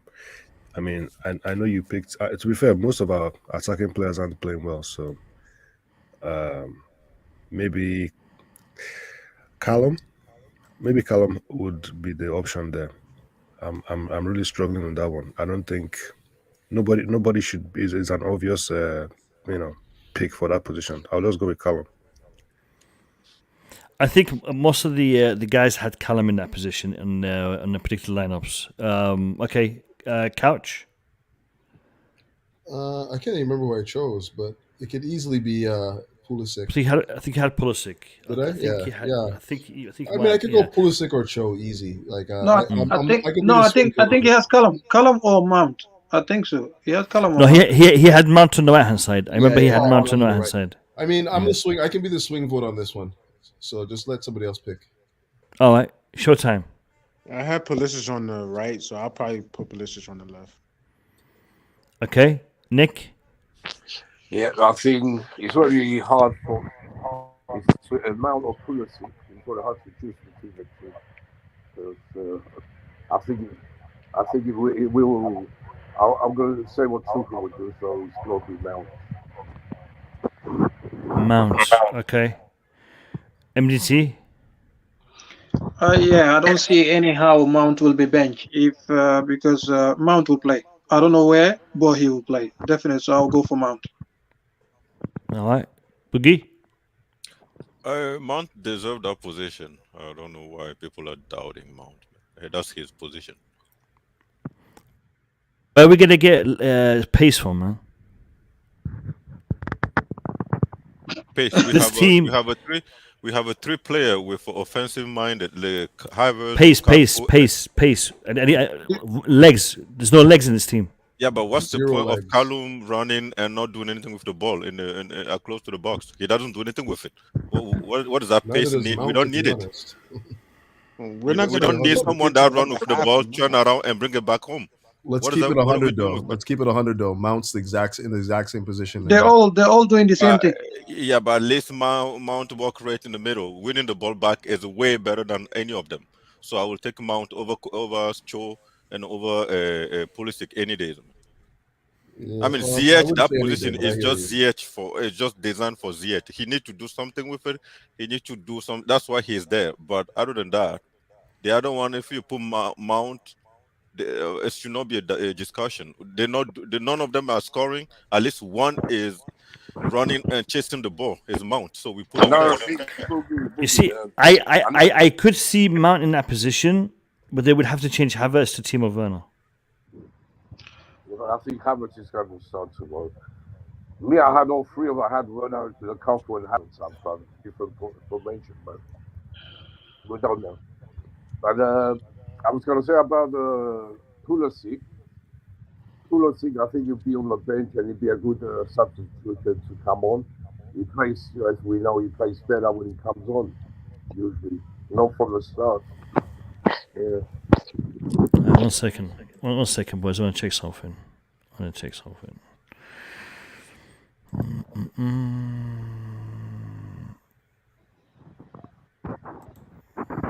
hope I can find it. All right, here we go. Right, I'm gonna show you. This lineup and tell me what you think.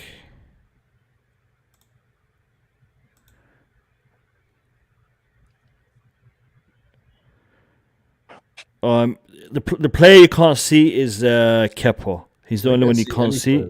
No. Hold on. When I show it to you, you're not gonna see Kepa. Well, except for Boogie, I saw Boogie. So this is the team that played against Tottenham at home in the Carabao Cup. So you had Azpilicueta, Rudiger, Malang Sarr, Alonso. Then he has Saul, Jorginho, Ziyech, Mount, Lukaku, Havertz. So in actual fact, that could happen. Yeah, that could happen. Yeah, but the thing is, the last time Saul played, he seemed to be one of those players that was more direct in the midfield. But no, I'm not saying Saul is going to play. I'm saying we could see Mount and Ziyech on either side of the. Because he did it. Yeah. The reason why I was saying that is nobody mentioned Saul like during the team selection, and we all complained to the fact that the team is not direct enough. But Saul's last game, at least the good games he had. I actually mentioned it in chemistry. Yeah, but you guys, I think I know since Tuchel said to support Saul, not to criticize him. I have not criticized him. I've definitely listened to him. But I think you guys, the bar for him is too low. What Saul is doing, if any of our other midfielders does that, we'll say why are they playing it safe and just simple but that's what he's doing. He's not doing anything special. What he's doing, most players in our squad can do that. But we expect more from everyone else, less from him. So why are we doing that? Yeah, listen. Saul was on the ground. He can only go up. There's no way. There's nowhere else he can go. So, but I'm not sure, man. But I think he should be in our selection, and we should think. He'll play Plymouth, man. He'll get Plymouth. Okay. Gabriel is asking. He says, "Where's Bobby? By the way, missing in action, a few streams. Hope he's well. Bobby is well. Thank you for the message, Gabriel. And Bobby might be listening. Bobby is well. He's just busy at work. He's doing some late work recently, but he is about, and hopefully he'll be back on the streams very, very soon. I'm glad that you've asked about him, and he'll be appreciative of that. So big up to Gabriel. Big up to Bobby when he's back. Guys, this is the lineup that the Blue Lounge predicts will be taking the pitch against Tottenham tomorrow. Kepa in goal, Alonso, Azpilicueta as the right and left back, Silva, Rudiger in the heart of defence, Kante, Kovačić, heart of midfield with Ziyech and Mount on the wing, with Havertz and Lukaku as our two strikers. That is what we are predicting for the lineup tomorrow. Before we discuss the other topics, I want you to do me a favor, guys. Smash the like button, smash the subscription button. We're 108 likes, so big up to everyone who's hit the like button. Smash that subscription button. Let's get to this 10,000 subscriber milestone and just get into double digits. It'll be really nice. So if you're watching and you haven't subscribed, do us a favor, hit that subscription button. I'm also going to open the stream now to everyone in the chat if they want to come in. Who's messing around with the mic, man? Who's messing around? I'm hearing. To be Boogie. Has to be. No, it's not. It's not Boogie. It's Nick. Nick, guys, if you're not talking, just put the mic, put the thing on mute. All right. So this is the link. It's coming in the chat. If you want to jump on, discuss the lineup, discuss the match, discuss Chelsea news, you're welcome to do so. Everyone is welcome on this channel. The link is pinned in the chat, so click on that and jump on, and we will give you a couple of minutes to give us your thoughts. While we're waiting, I want to hear what Boogeyman. Anything on the contract extensions? Rudiger and Christensen, no way. Nobody heard anything. Yeah, we have a breaking news. We have a breaking news update. They still haven't signed. Okay, thank you.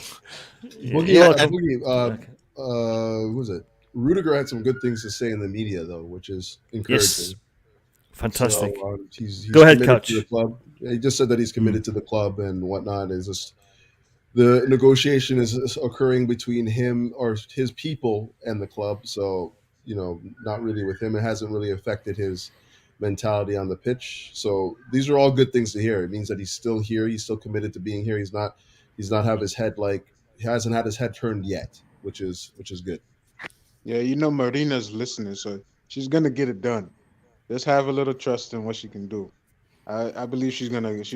Christensen, I don't know about Christensen. He's probably gonna go, but Rudiger is the one that's gonna stay.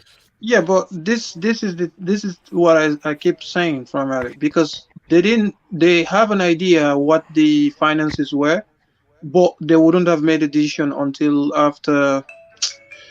they know where we stand. This is what I keep saying. We will lose some players this summer, high earners, because it's not sustainable. It doesn't make sense. We need to give contract to certain players.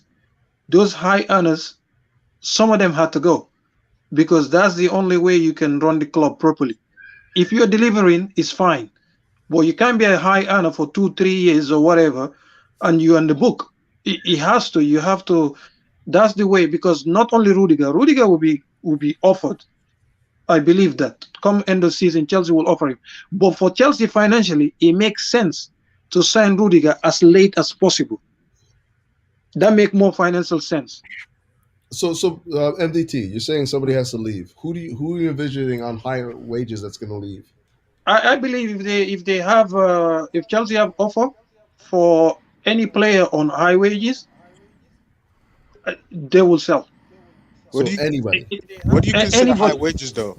High wages. Okay, like example, for us fans, we always look at the wage, but with the club, they don't look just at the wage. They look at the cost, the total cost.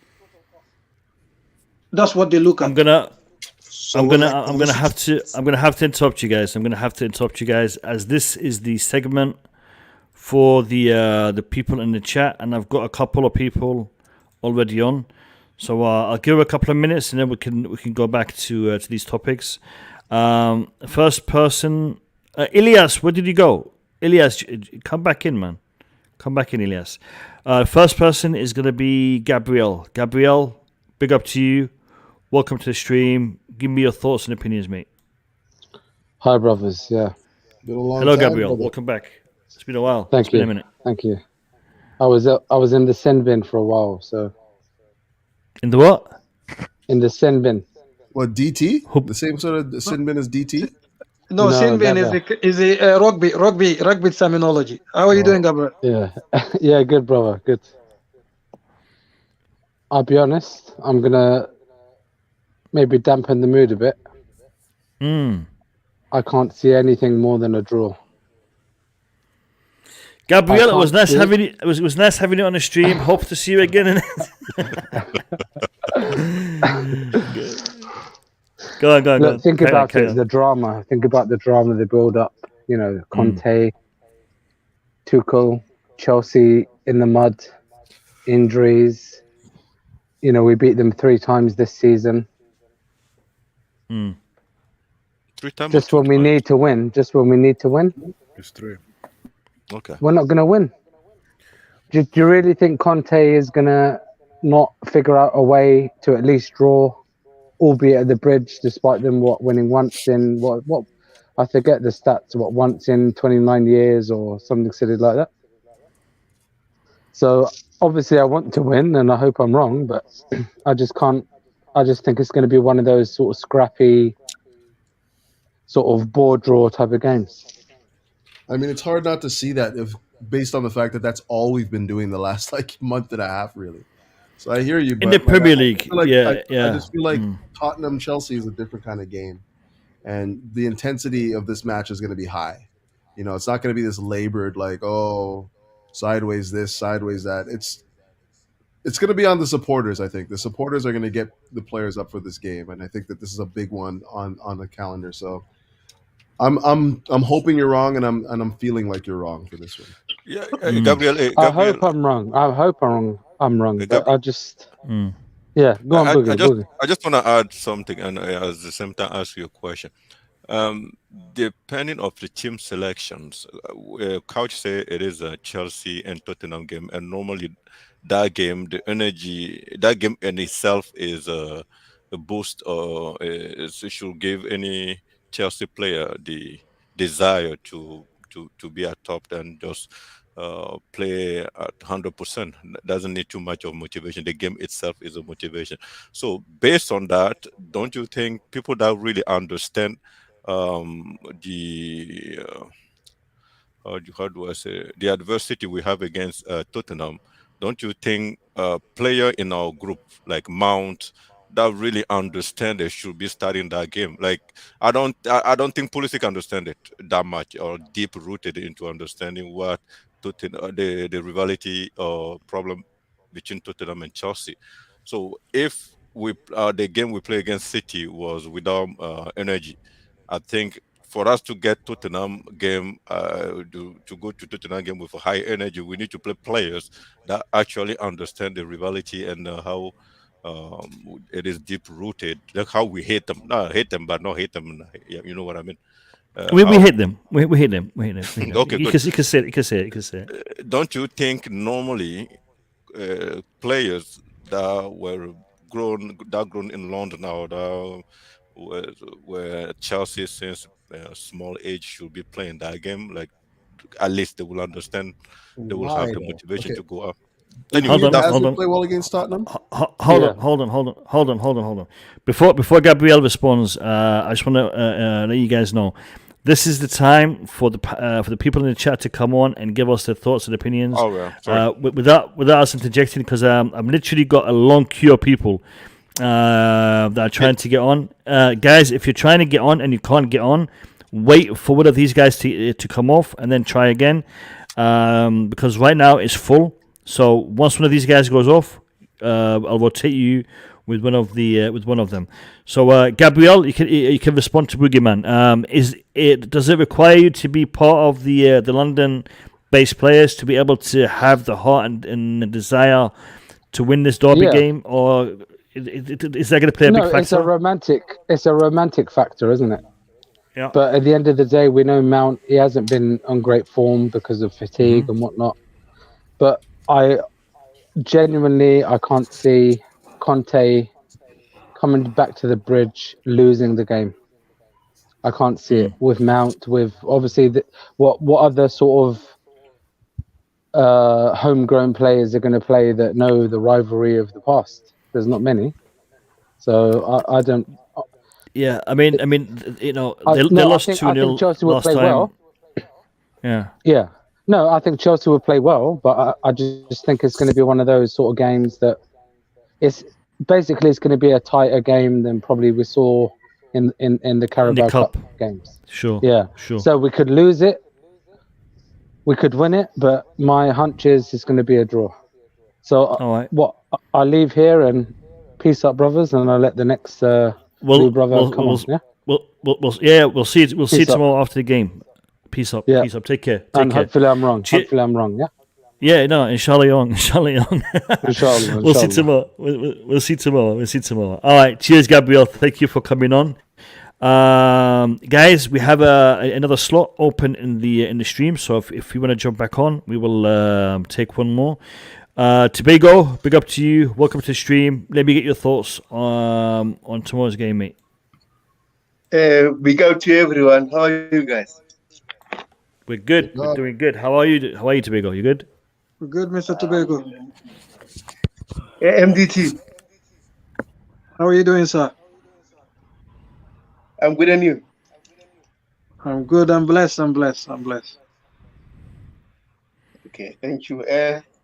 I think tomorrow, guys, is a must-win game because, like, as I was saying, the teams are starting to catch us. So if you are sleeping, we end up dropping to top 4, maybe going to a 5th spot or 6th spot. I think now it's time for the players to step it up and try to win most of our remaining games. Because, like, if you're sleeping, Man United, Arsenal, Spurs, whatever, they're going to come and take our spot while we're being on a top 4 for so long. So I think the players need to make something work, especially our attacking players. Also, if I was Tuchel right now, I would tell Alonso, always try to put the crosses in the box, because, like, no one is putting the crosses, and then sometimes, as Mo was saying, Lukaku is sometimes trying to put the crosses while there's no one there. So I think Alonso must work on that. But Gabriel was saying it's a draw tomorrow. I don't want a draw. I need a win. I'm with you. I'm with you 100%. With you 100%. Tobago, it's a tough fixture, but it's tougher because of the way the table is right now. There's a lot of teams just behind us with games in hand, and we need to be careful because we are right on the edge right now. We are right on the edge, and we can't be in this position. We need to get our act together and start getting some of these 3 points under our belts. So hopefully tomorrow will be the start of that. Tobago, my brother, thank you for coming on. Much love, much respect, and we'll see you tomorrow after the game. Okay, thank you. Take care. Mo, thank you. Yeah. Mo, Tobago just said something. You remember the second goal in the Carabao Cup? Hakim Ziyech's cross. It was a bad cross. Nobody was there, but they score against themselves. Sometimes just crossing the box. You don't have to target anybody. It could be an own goal. It could be anything. Put the ball in the right place. But we don't do that. We don't cross at all. I saw Aspi waited until Lukaku came off the pitch. He started crossing when we were playing Man City. I'm like, who are you crossing to? There was no, So sometimes just cross. Even Man City cross. And they don't have tall players. They just cross because it causes havoc. Somebody can kick it into their own net. All you do, just try it. True. And we must stop passing backwards. No, No. Yeah, Tobago, before you go, I've been watching the AFCON, but I've not seen my South African brothers. What happened? Unfortunately, we didn't qualify. Our last coach, yes. I don't want to talk about him. Yeah,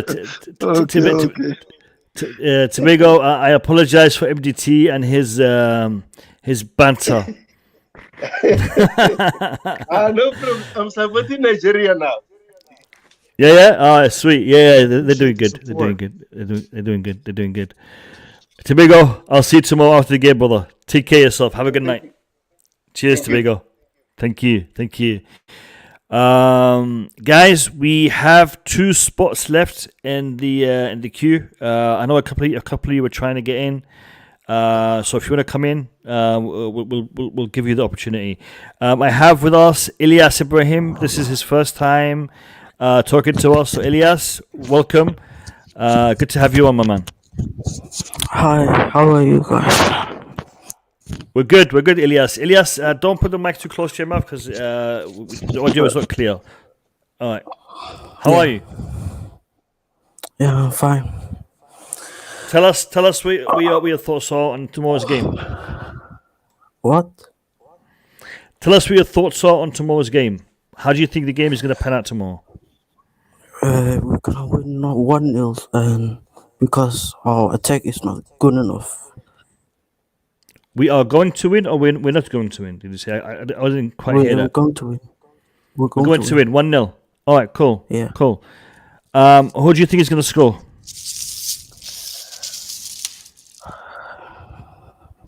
Kovačić. Kovačić is going to score. All right, interesting. Interesting. Nice. He's going to... He scored bringer. I think most frozen. Yeah. So you say Kovačić is going to score, yeah? He's going to score banger. Kovačić is scoring a penalty kick? A banger. No way. Oh, a banger. No good. Okay. Yeah. At least you're never going to have long range shot. Okay. Yeah. Not good. As long as you don't say... anyways, let me not go that way. That's good. Welcome. So who is going to be the man of the match for you?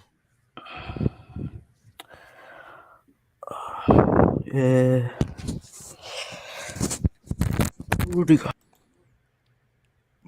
What happened? He's out. That might be a connection issue. One second, guys. Guys, I'll be right back. This guy keeps calling me. I'll be right back. So that was Rudiger, man of the match, and Kovačić banger. That's not bad. Interesting. Yeah, Eric Blue.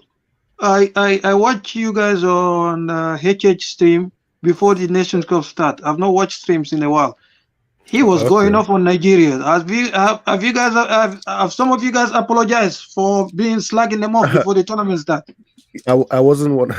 I wasn't on that stream. I wasn't one of those people.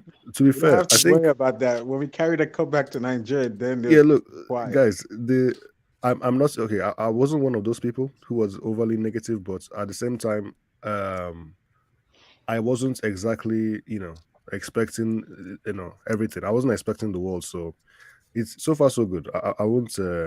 Yeah, but Eric, you guys have to be careful. The last time when Victor Moses and John Mikel lead that team, this was the same reaction. Nigerians didn't have confidence in that team. They went and they were the best team on the tournament. They won it. So why can't you guys learn from your mistakes to say when you underestimate Nigeria, that's when they surprise you. When you expect from them, that's when they let you down. You have a good team. All you need to do is let them play. They were being overcoached by Roja. He tried to dictate everything. This Ogovon just let them express themselves with few tactical twitch. That's it. Yeah, You're right. So look, I'm just keeping my powder dry, and so far so good. Guys, I'm sorry, but I've had technical issues. People are calling me and disrupting my my connection, so I do apologize. We have another guest on football style. Wissam, how are you? Welcome to the stream. I'm good. How about you guys? Big up the panel. Big up, Wissam. Big up. Yeah. I think we will win. I'm very confident for the winning for tomorrow because I think because we get rested for 2 days, as Tuchel said, then our mindset and mentality will be better. So we'll improve on that for tomorrow match. And I think my scoring prediction will be 2-0 for us, to be honest, because I think their defense is it's bad. Their defense and their midfield is non-existent, to be honest here. We have Kovačić and Kante or Jorginho. We have depth on him, and they are very good than Tottenham players. So I think who will score would be, I don't know if Lukaku would start or not. He might score. We never know. But I think if Havertz starts, I think Havertz will score. And one of our defense, Thiago Silva, I think he will score maybe. Thiago Silva and Kai Havertz. All right. Well, Sam, I'm very keen. I'm very keen to get your thoughts on the way we are playing, the position we are on in the table right now. And do you think we are going to achieve top 4 finish with all the games in hand, with the opposition or with the challenging pack, with our current form? I mean, I've not really discussed that with you recently. So, what's your take on this particular area of the season? Yeah, I think we will stay in top 4 because we have players that will return. As I saw, from the Instagram, I saw Reece James. He's starting up to be in individual training, and hopefully maybe he can be starting after February, the first match in February. Hopefully he will be in the squad in the bench. And I saw Chilwell. If everybody saw him, he was next to Reece James in a picture. I think maybe there's progress. Hopefully in Chilwell, he's coming back very soon. Maybe not the first game, or maybe 3 weeks after he will return back. But I think our depth hopefully would be better because Alonso had a lot of problems with us. He always get caught every time. And he is the main problem for us. And I think Azpi, as usual. But Azpi is good mentally, but sometimes he had problems in the right area. And midfield should be very well understanding because sometimes our midfield is very not very forward in the attacking. Sometimes I saw them in the midfield area, and they have lack of space. So hopefully their mentality get better, and our attack should be not non-existent. Hopefully there's changes because I get very bored if I see non-service or anything in the top, and we have to change our mindset. Hopefully Tuchel do this for tomorrow's game. Hopefully, yeah. But your impression, we'll finish top 4. Yes, I think we'll stay in top 4. Yeah. Brilliant. Well, Sam, thank you for coming on. Much appreciated. Hopefully, we'll see you tomorrow after the game. Have a good night, brother. Take care. Take care. Ma salama. Bye bye. All right. Ilyas is back. Let me hear what Ilyas has to say. Ilyas, we had a connection issue earlier, mate. Can you hear us? Yeah, I can hear you. Yeah, Ilyas, your mic is all over the place. Your mic is all over the place, Ilyas. Hello? Yeah, no, Ilyas is having audio issues. All right, guys, so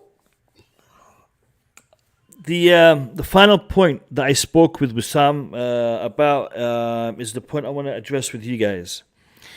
The competition is getting quite intense for top 4. I mean, if we look at the table, let me just take away Man City. All right, here we go.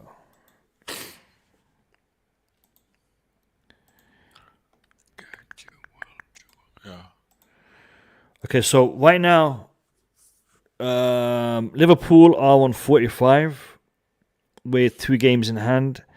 We're on 44. We got Man United, who are on 38 with 1 game in hand. So if they win their next game, they'll be literally a win behind us. They'll be 3 points behind us.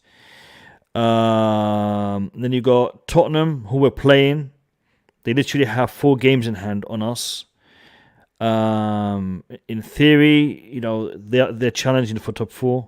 You got Arsenal potentially challenging for top 4. So, you know, from Arsenal, so 7, 6, 5. There's 3 teams here that could be challenging for our spot for us and Manchester United. And even Liverpool are not out of it. They have got 2 games in hand. If they win them, then they'll be away from us. But the challenge is quite intense for top 4 this season. How do you guys think our chances are? What do you guys think of our chances? Can I just hit this because I gotta go? Go ahead. You know the deal. Go ahead. Yeah, go ahead. Yeah, I'm less worried about it than most. I really feel like what you're gonna see come the second half of the season is a lot of these clubs that have games in hand are gonna have fixture congestion.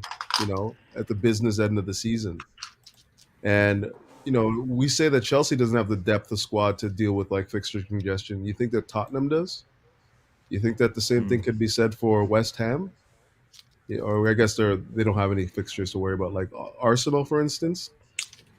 So I'm less worried about it. I feel like once the table balances out and people have the same sort of like fixture congestion as we did, I think we're going to be fine. I also think that Chelsea, in the business end of the season with all these cups coming up, we got the Carabao Cup final, we got the Champions League coming up. That's when the games start getting real.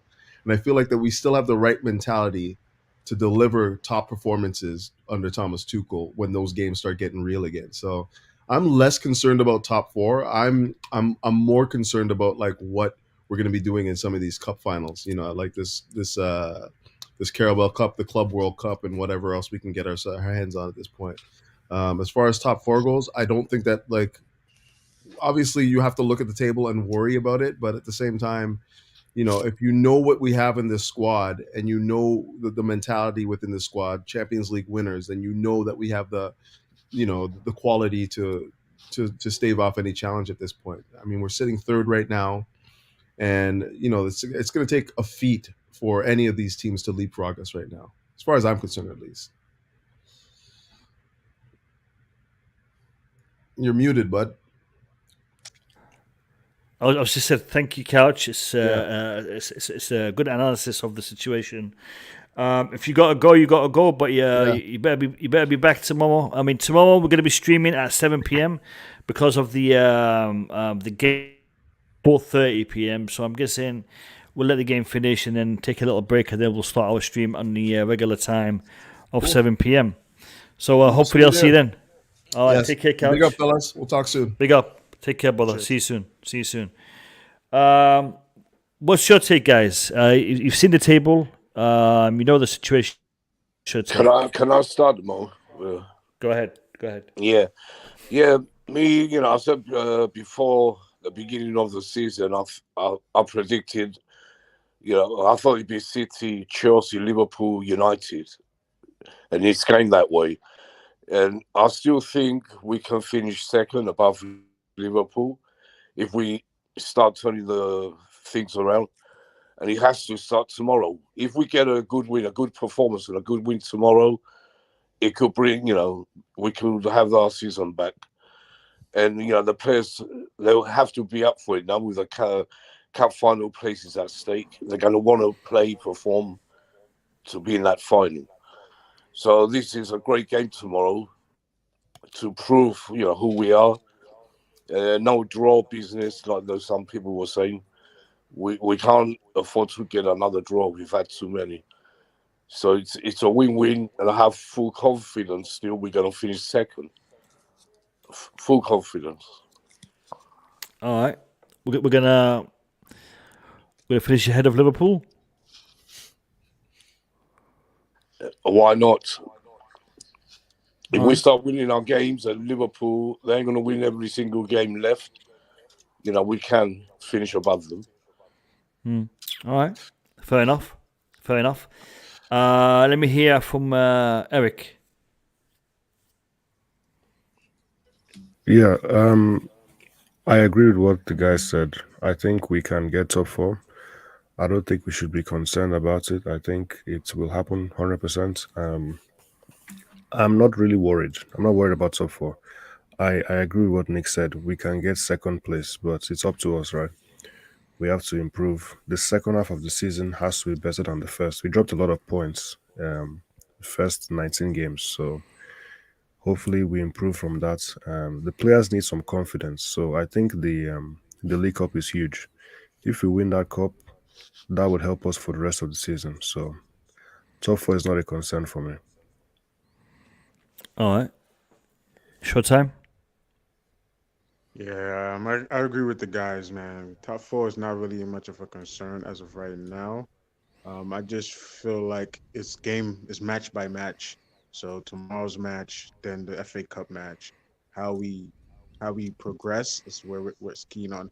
I think there needs to be. I think Azpilicueta, him leaving, is causing a rift between who's going to be able to keep the team motivated within the locker room. Because I think that the players are lacking motivation amongst themselves.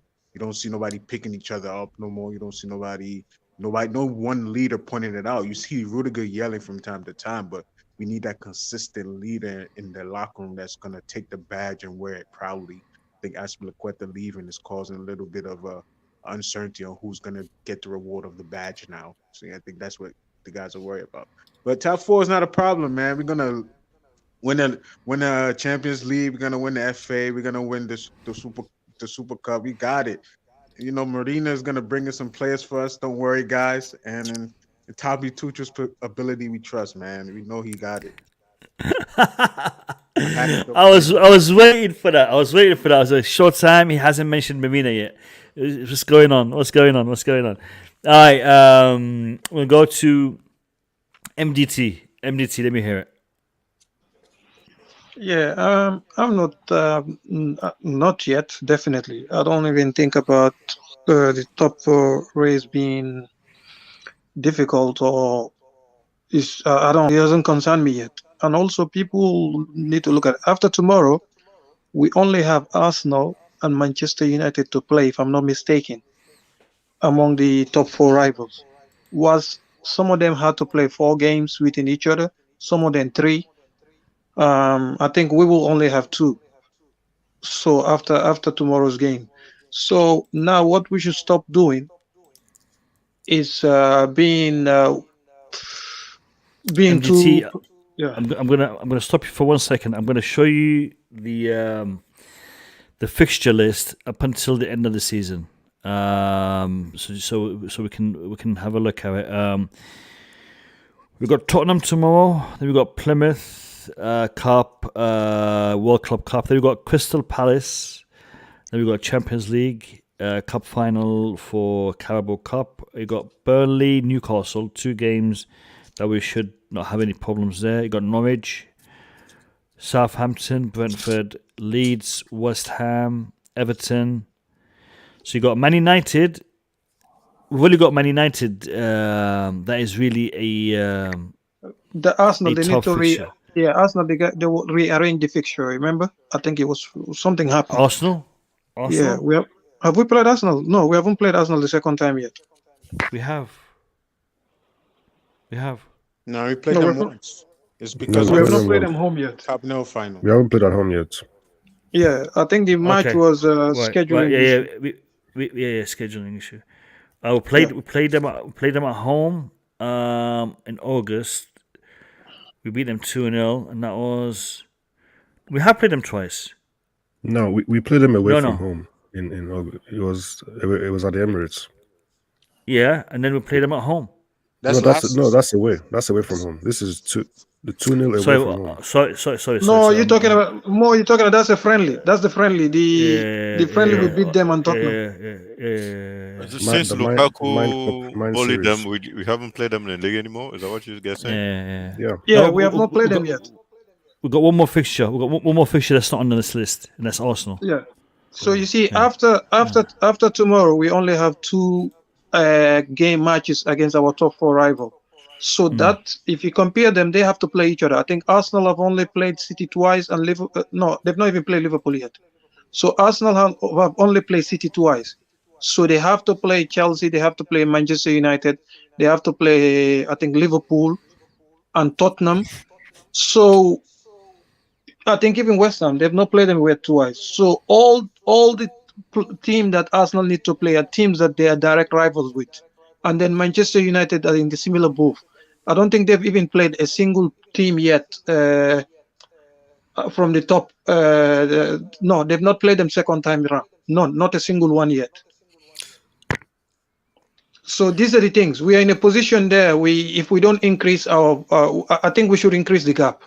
Personally, I think so. In the next 3 weeks, if we don't, then we're in trouble. We're in trouble. But now I'm not worried. Yeah, I mean, we're not playing again until I think the end of the month, end of next month, 19th or 20 something. Because we're playing in the World Club Cup, we're playing Plymouth in the FA Cup, and then we come back and we play Crystal Palace, I think. So we've got a gap. We've got a gap in respect to the Premier League. Boogie, top 4 assured for Chelsea. Oh, listen, the last 3 games we played, I will use those last 3 games to predict our next three games. And for me, now, no, we have the other team have less game than us. And then I think Manchester United is still in Champions League, right? And West Ham is playing Europa League, if I'm not mistaken. West Ham is no more in any cup, domestic cup. Are they in Carabao or? I'm not too sure. No, but Carabao is only us and Liverpool left. Sorry, yeah. Let's see. So the other one. So my point is, we still have more game than them, and based on our last 3 games and the energy level and some. I don't think there is a rift between players, but it's not looking too good for us at this point. And tomorrow game, I understand that we may win it, but our last performance against Tottenham was not that good either. So whether we go with 4 at the back again against Tottenham, I think Conte will be waiting for something like that. Whether we change it and we produce the Brighton performances, Tottenham will be waiting to counter that. So I'm not one of those that think top 4 is in the bag yet, because we don't perform good against small teams, and we don't seem to actually perform good against Liverpool, Manchester City. That we saw. Liverpool was okay. Manchester City the last time. So I don't think top 4 is in the bag yet, because those teams behind us, they are hunters, and they're not just team with average players. They have top quality players, and they seem to be playing at a higher intensity than us. So I don't think this Chelsea team is ready yet.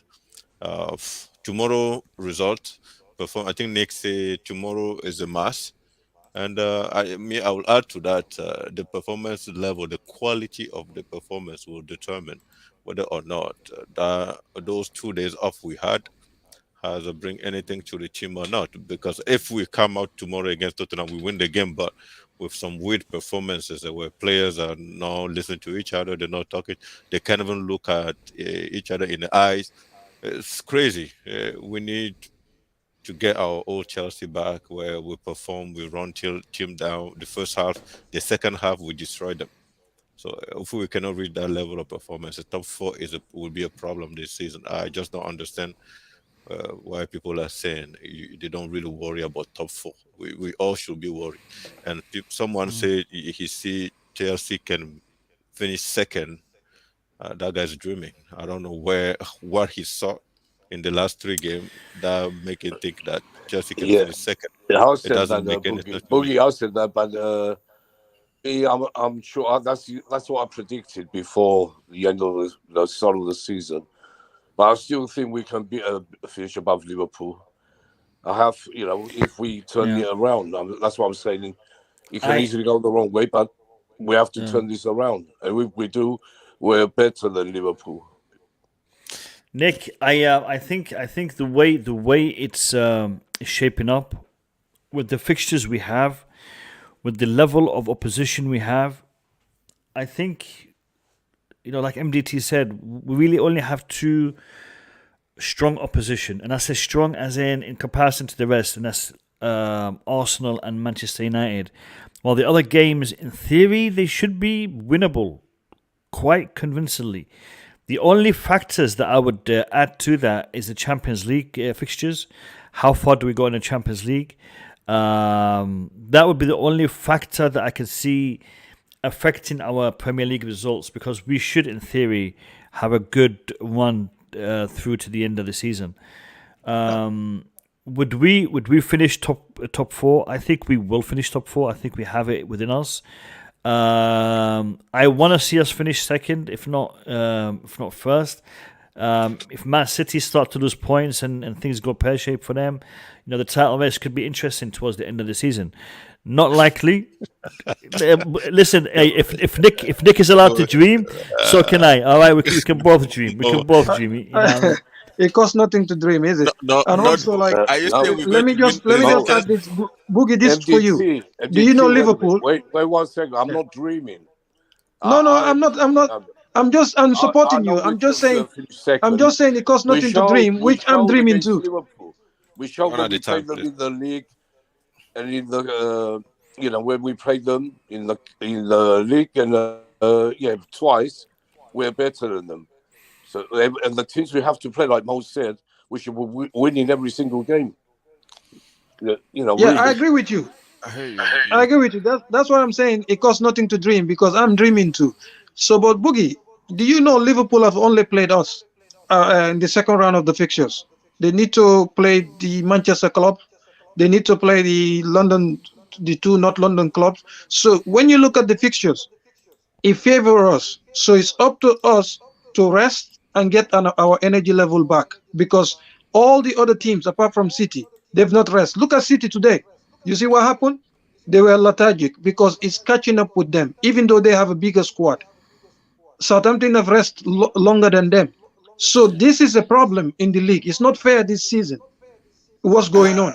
Some clubs are resting 2 weeks, some are not. Look at City today. That was the problem. The difference between City and Southampton, that was it. Southampton have more energy to run more, to close more of the gap City want to go into. So I believe if we can get our energy level back, especially because we have a whole week off after tomorrow, then we go to the World Club Cup. By the time we get back, if we get our energy level back and fitness, Boogie, we should be fine. Boogie, look at the fixture list for Liverpool. They're playing Crystal Palace tomorrow. We're not going to discuss the cups. They're playing Crystal Palace tomorrow. They're playing Leicester, then Burnley, then Norwich. So these games should be straightforward. Leicester will be a little bit tougher. Then they've got a cup final. Then they've got West Ham, Brighton.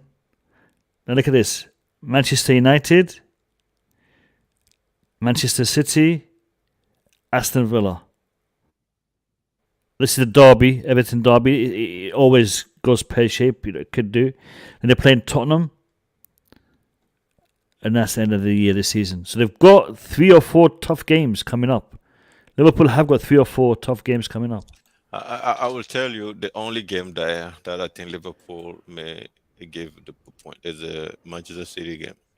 All the others, Liverpool toy Manchester United 6-0 or 5-1 or something, if I remember, or 4-1 if I can't remember. Like, you can just see it. Liverpool, like, just go back to all the previous game of Liverpool, the 3 last game or the 4 last game. Liverpool is not a joke team. Like, they score goals. We don't. The energy level is high. They may be unlucky sometimes. Salah try has 6 chances and he doesn't manage to score all of them, maybe 1 or not even score any. But we do not. We don't even have those chances. We don't even try it. And the worst thing about Chelsea today is even when we score a goal, it is 90% sure that they're going to score on us. It's not even a guarantee anymore. So, and before, when we score a goal, the game is done because we know how to defend. We protect our goal, but we can't even do that anymore. So, Liverpool, if you look at those features, only Manchester City is the team that can take a point away from Liverpool. All the others, I think they will beat them. And at the same time, Chelsea will have easy games, but it's not even a guarantee with Chelsea because those teams are coming to us. They know they can take something away from us, which become more challenging for us.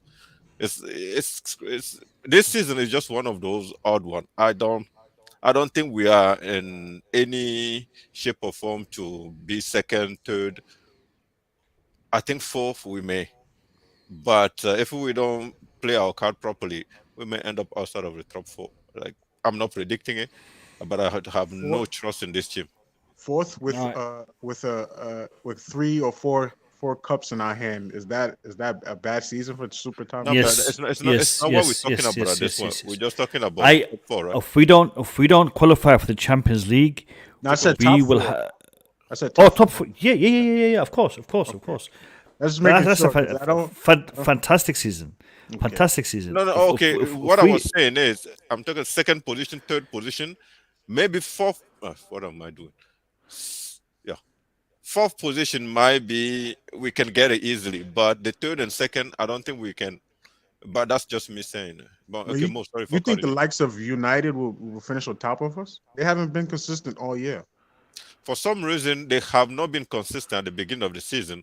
But then we do the tally today. They're all close to us. Arsenal has enough game in the hand to even be exactly where we are. Tottenham has enough game in the hand to be where we are. It just doesn't make any sense. We cannot always put ourselves in some sort of we are this, and then you look back, you see all the other teams that we think they're not as good. We are the same but Boogie, level. They have to play the game. Yeah, but can I just say this? yeah. Game in hand is not point. I've never seen a team that won all their game in hand. Not even Man City. Game in hand is the most, because guess what? You know what's gonna happen? What happened to Manchester United last season when they have to play? They played the Tuesday and Thursday. Remember? They couldn't play the same team. Yeah, you remember when they played Tuesday against one team and they played Thursday against Liverpool? You remember, because of they called the game off. Talking about European and then No. domestic. I'm talking about the league, the domestic league, because all these COVID cases Is that even that were possible cancelled. to schedule 2 games in one off game, one pause Yeah, in the middle? the Premier League can do it. They have the power to do it. They did it last season for Manchester United. And Tottenham, that's what they're complaining, because they're worried that's what's gonna happen. Even Arsenal, they're gonna schedule it. They will not be able to play the same players in that, because they will have 3 games in 5 days. And the other MPT, the other thing is all these games, game in hands is the hardest thing to win.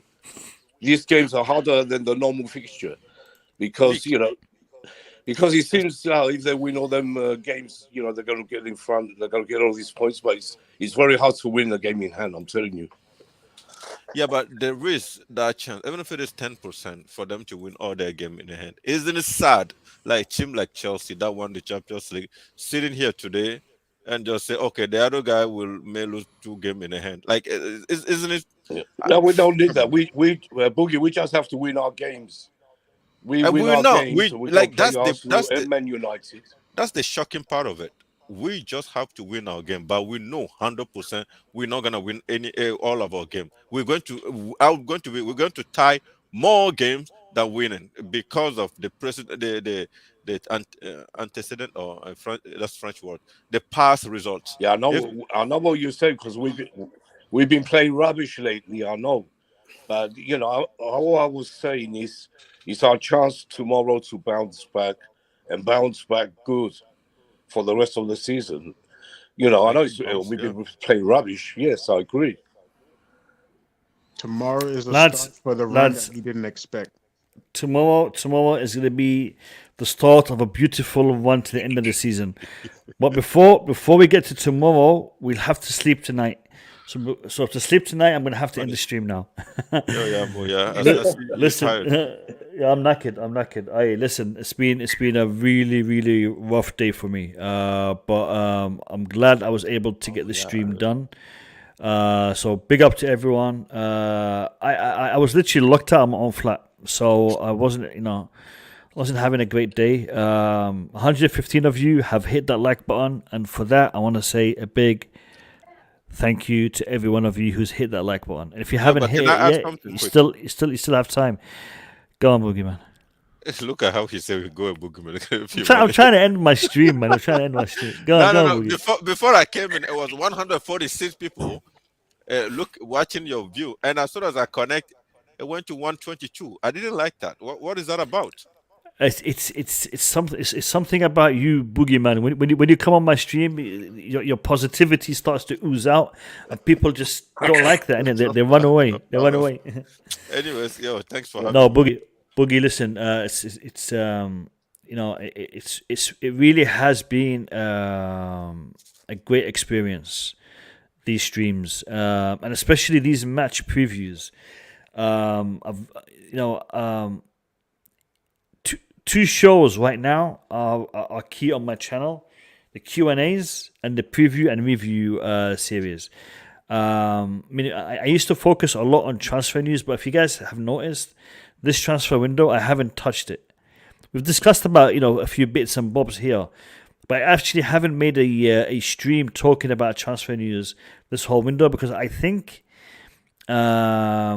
it's not relevant when it's only rumors that are not tangible. Because we did that in the past. We talked about rumors 24/7, and I thought we were giving it too much life when it didn't have anything to do with our club, and and it got people frustrated. Like the amount of people that were streaming, me included, and talking about Erling Haaland, the fact that we didn't get him, we had withdrawal symptoms. The whole fan base had withdrawal symptoms. It's like, how can we not have Erling Haaland in our lives anymore? We were talking about him for the whole transfer window, and now we don't have him.